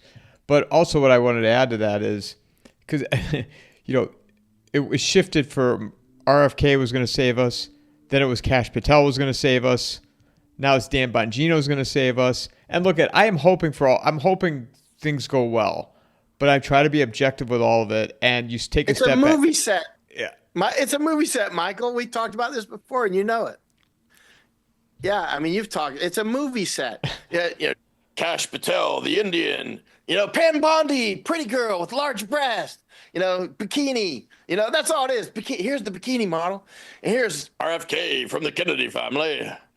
Surfs and, wrote this book. It makes that book look very different, doesn't it? The real Bongino, though, too, Michael. Don't forget, now Dan Bongino is going to be. It's like an NFL game where, like, the next quarterback's up. Dan Bongino is going to come in and save everything. Yeah. And but look, the real Anthony Fauci, that easily could have been part of a larger architecture of deception, and probably was, actually, because you needed to build his credibility up, and that book did it. Like, I read the book. I thought it was an excellent book. However, was it an excellent book? Because I could be wrong. That could have been part of the information architecture, and at this point, I would say almost certainly was that to build RFK so that people would go, "Yay, RFK!" And then RFK comes and says, "Well, take the measles vaccine. That's what you need because measles." But we all know when we were kids, measles was like, "Yay, Jimmy's got the measles. We get to go have a party." It's like, you know what I mean? It's like the look at the Brady Bunch thing that's been circling recently. The old measles episode from the Brady Bunch. Have you seen that? No. It's epic. Oh, it's epic. And the Flintstones. I mean, there's somebody has pulled several old videos together about how, like the Brady's Bunch, one of the children got the measles, and Peter, the young boy, got measles. He's like, "I've got a temperature of 101," and his mother's like, "Oh, just the measles," And he loves having the measles because he gets to skip school for a few days. Then his little sister comes in. What's the little blonde hair girl's name? Cindy. On the Brady Bunch. Cindy. Cindy. Is it Cindy? So she comes in. She's like, "Mom, I've got the measles," and her temperature is 100 and it's 101.2, I think, something like that. And she goes, the mom goes, "Well, Peter had a temperature of 101." And little Cindy's like, "Oh, I beat Peter." They're teaching the kids like it's nothing to worry about. So they're playing Monopoly together, skipping school, and because not skipping school, they have the measles. But I mean, it's like a joke. All right, we've got the measles, and they've got a whole big chalkboard they got set up. Peter's had the measles, and chicken pox, and something else, mumps, I think, and all these different things. And so they're keeping score about which family members have had what. But it's no big deal. And it was the same on the Flintstones. It was the measles. It's no big deal. And then there's some 1950s movie, I think, in black and white. Again, they're like joking about the measles, but now suddenly the measles is ultra deadly. It's treated as this. It's treated like it's yellow fever, and everybody's got to get the measles vax, right? And RFK, what has he done on the measles jab? What's he saying? He was. They're trying to fast track it. Mm-hmm. Strangely, and so heard that one before, huh? Or blue pill, and so red pill or blue pill, right? And I'm on this one chat with a bunch of physicists and doctors and whatnot. All these chats that I'm on, I'm the least educated or poorest person or whatever. I'm on another one with a bunch of hedge fund managers. It's pretty crazy watching all these people talk. And you start to realize at some point, you know what? All these really smart people and highly successful people, but when it really comes down to discussing stuff like this, they're no smarter than we are. You know what I mean? It's like all these doctors and physicists on this one chat. They talk about they literally, like a big part of the group will be like, "Oh, so you're against the measles vaccine?" I'm like, "McFly, you're a PhD in physics and you're a doctor and you're talking, McFly, this guy gave us the death jab and now he's giving us the measles jab." And you're like, "But this one's good." I'm like, I don't even know what to do with that. I don't even know. You're giving me nothing to work with, McFly. It's like, what I mean? How much longer are you going to be in Panama for? I don't know. I might go to Texas, and then I got to go to Japan. I want to go back with Masako to Japan, but I want to go to America. I need to go to Texas and a few things. I was just talking with G. Edward Griffin last night about some stuff. Actually, I had to cancel a trip to Canada that would have been today because I was taking Laura down to the Darien Gap, Laura Logan. Would you have connected with Tom Morezzo? Would you have connected with Tom Morezzo in Canada? Or, I mean, what's your interest in Canada with the elections? It was for something in Saskatchewan. And Tom is over in Toronto area. Not Toronto, but close to there, yeah. What's in Texas that would draw you there right now? Just a bunch of people I need to meet and cross-level our knowledge, because we all see different parts of what's going on, and it's important to percolate around the table together, sit and just talk for hours, do dinner, that sort of stuff. Let the conversations meander, because that's where we get to figure out things, because again, it's important to study and go places and meet interesting people and all that, and be quiet for periods of time. And it's important to have just long dinners together. You know what I mean? So everybody gets to meander and talk about what's on their mind. I mean, I'd love to be sitting at that dinner table, hearing you and whoever else is there chatting. Well, come on over. Where can people find you, Michael? Well, I'm on Substack. Just go to my Substack. Oh, you've gone off the front page. There you go. You're on. I'm on Substack. Substack under my name. I go on Twitter sometimes now, but I'm spending a lot more time on Substack. Substack's where I put the more interesting matters. Yeah, I've been using mine a lot more too, and it's been great. I encourage everybody to follow Michael, support him, what he's doing. The work, it costs money, and he's reporting. It is. You're always staying ahead of the curve. You being in Panama, you always have a sense of where things are going, and being in Panama right now. The paradigm. If you're really that accurate on your predictions over a period of years, the pattern will become clear, right?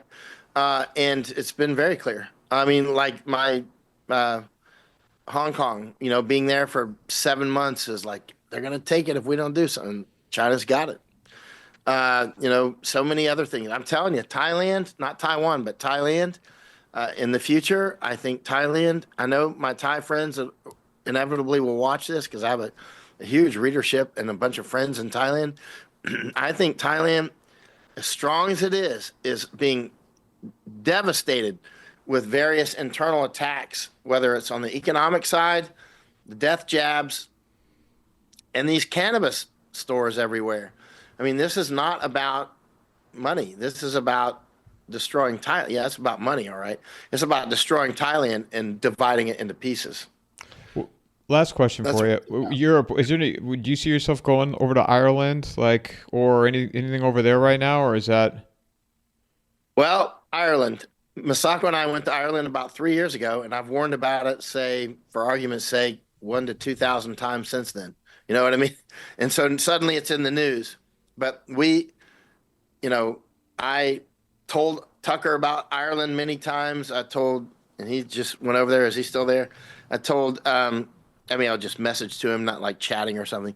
And Matt Bracken, of course, I told him about Ireland 2 or 3 years ago. And he's going to go over soon. And I've been saying it to millions of people in big interviews, Ireland, Ireland, Ireland. But Masako and I went there about 3 years ago, I would say now. And because it was very clear that Ireland was being taken. And at this point, I would say by the time it hits the news and McGregor goes off to the White House, it's all kayfabe. So what's going to happen? So Tucker goes and walks around with McGregor dude, and McGregor goes to the White House. Great, but what's really happening? Nothing. Yay! McGregor's talked with President Trump. Yay! There's Tucker. But at the end of the day, what's really happening? Zero. The invasion continues. It's either in the Irish. If the Irish are waiting for somebody to help them, you're gonna die. It's another superhero. What we need a superhero. Trump. Vote for Trumpy barrel. Yeah, but Conor McGregor is another superhero, though. Yeah, exactly. So what does that mean? So if you say something bad about Doper Joe Rogan, they'll be like, he's a UFC guy. He'll snap you in half. Okay, whatever, dude. I'm so impressed. As the border gets overrun, he's nothing. He's a piece of meat in the face of a war, right? And same with Conor McGregor. Okay, big UFC guy. Whatever. Your country's invaded, man. You know what I'm saying? I mean, it's like you're either going to resist it or you're not. I get tired of this. That's why they have to have these superheroes, big muscle guys, come over and say, hey, I got to listen to him because he knows how to put people in chokeholds. Okay. God, that's so impressive. It's like, it's so impressive. I don't even know what to do. And yet millions of people took the death jab. That is war. War is psychological operations. Is the highest form of war. It's information and psychological operations. Joe Rogan smoking dope with Elon Musk, getting drunk on his show. That is war. So you got Mr. Tough UFC guy making a lot of money. Everybody in the world he gets to hang out with and talk with, except me, because I'm not going, because I'm an actual American. And he's quit drinking. So what's he going to do with that next? What's he going to do? Is he going to say, and I recommend everybody else quit with me, and I recommend that you stop smoking dope? Is he going to do that? Is he going to recommend all this microdosing crap that he's always pushing on everybody? And everybody's like, no, you got to understand, I got to be enlightened. Okay, enlighten me about what's going on in the Darien Gap. Enlighten me about Haber-Bosch process and what's going on with the fertilizer, nitrogenous fertilizer flows, and why is our soil so low in nitrogen? And enlighten me what's happening to the bees. That's enlightenment. We need enlightenment that is going to keep us from getting killed by China, killed by pharma, not your enlightenment to be able to see pretty colors and imagine how stars form in your head. You know what I mean? That's not enlightenment. That's stupidity masquerading as enlightenment. That's laziness. That's sorriness. You'll end up being a drug addict and useless, right? But you won't make it because the Chinese are invading our country, as are many others, right? You have to turn off the programs of those people. If you stop watching them and stop sending me links to Joe Rogan Dopehead, this is important. We don't have time to mess around. It's over. Ireland, in my view, is already dead. It just is not. I mean, it's already filled with all the poisons. It's filled with the poisons. It might still be breathing and gasping and making a last show, but I mean, unless they suddenly, like out of a horror movie, wake up and go to business, it's just not going to happen. And I don't see that happening. I don't see that. I see the response from the Irish people is grumbling. It's just grumbling, and same with Americans. That, hey, Trumpy Bear saved us. But meanwhile, he just installed somebody who's pushing the measles jab, right? They're still pushing the jabs. What's happening with these crop dusting of American skies? This crop that, we're the superpower ultra people, but we can't ground people due to legal reasons.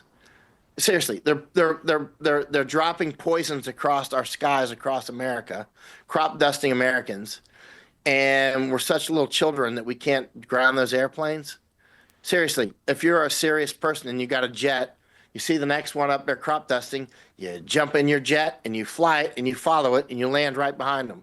And now we know what airport they landed in, right? There's a big piece of the puzzle. If flight radar didn't tell us, you just confirmed. Okay, they landed there. What's the tail number on the aircraft? Photos of the guys who got out, right? I mean, the whole works, right? I mean, we can figure these things out with serious people. It's not, why is our government, all these governors who have air assets, federal air assets, law enforcement, Department of Defense, Department of Agriculture, the freaking post office. You know what I mean? There's all these different people that have assets, rich people with jets and helicopters and everything else, scientists who know how to test it. Mike Adams has been working on these things. Dr. Jane Ruby has been, ringing the alarm. Mike Adams has been ringing the alarm hard on the crop dusting. People are being crop dusted. And where's all the insects? When I grew up and I was a child, there were so many insects in Florida. It was wild. It was like, but for me, I thought it was normal.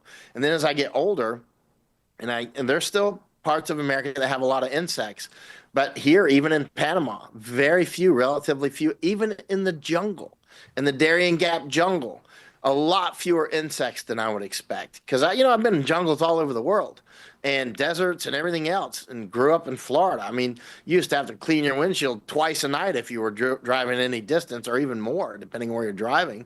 And I mean, like, really, you had to stop. Windshield wipers and the water, it ain't gonna work. You had to squeegee that thing, but now, where's all the insects? Where's the bees going? I mean, that's enlightenment. We need people that are serious. If you're wasting, here's a problem with people that are addicted to things, whatever it is. You will be in service to that addiction. Suns go down, it's time to go do the addiction thing. As opposed to, sun goes down, and you read some book, and you're like, hey, wait a minute, that's only 20 miles from here. I can go look. I can go talk with people that work there. I can figure things out. I can add to the group knowledge here, right? I can actually, hey, wait a minute. My cousin works at that airport where that guy followed the airplane and said that he landed behind her, or he saw the airplane land at some airport. Hey, wait a minute, my cousin works there. Oh, wait a minute, I'll just go get a job there myself, right? That's the way people think that aren't connected to their addictions, but are actually thinking about defending their country. They'll just go figure out what's going on. They'll get samples of what's being, they'll freaking get it somehow, right? Because collectively, we're quite strong. You just have to think like that. You have to think like, what can I do? People all the time ask me, hey, there's a train going by with a bunch of tanks on it and stuff. Where are they going? I'm like, I don't know. I'm in Germany or Thailand or something. Japan. I'm in Panama. I'm in Oklahoma, and you're in North Carolina. Here's how you do it. You know the train track. Look at the map, and it's going that direction. So that's where it's going. Follow it. You know what I mean? Follow it. Follow the train. Or if you have a cousin that lives upstream, go by the train. Photograph the whole train going by. Wait, don't you have a friend that lives? Tell them to go look at the train. There's many ways to follow things, right? You don't have to jump up in a jet and follow it. But you can, there's ways to do these things that collectively we can do it. But we have to be thinking about these things and not about going to drink our beer and eat chicken wings and look at the stupid football game, right? I mean, really, we're down to that. We don't have time for children's stuff. When I go back to Florida and other parts of the United States, and some of my old friends, they can tell you all these statistics about football or whatever, how much that contract was, and he got his knee hurt and all. It's like, children, I mean, seriously, we don't have time for that. We are being destroyed. We're in a state of war. They're pushing these poisons through the skies, through the waters, to the death jabs. The information war is intense, and it's time to get serious. Michael, as always, thank you so much for doing this. I look forward to continuing to follow your work. And, I'm sure it won't be too long before we talk next. Yes, sir. Talk with you later, Michael. Mic drop.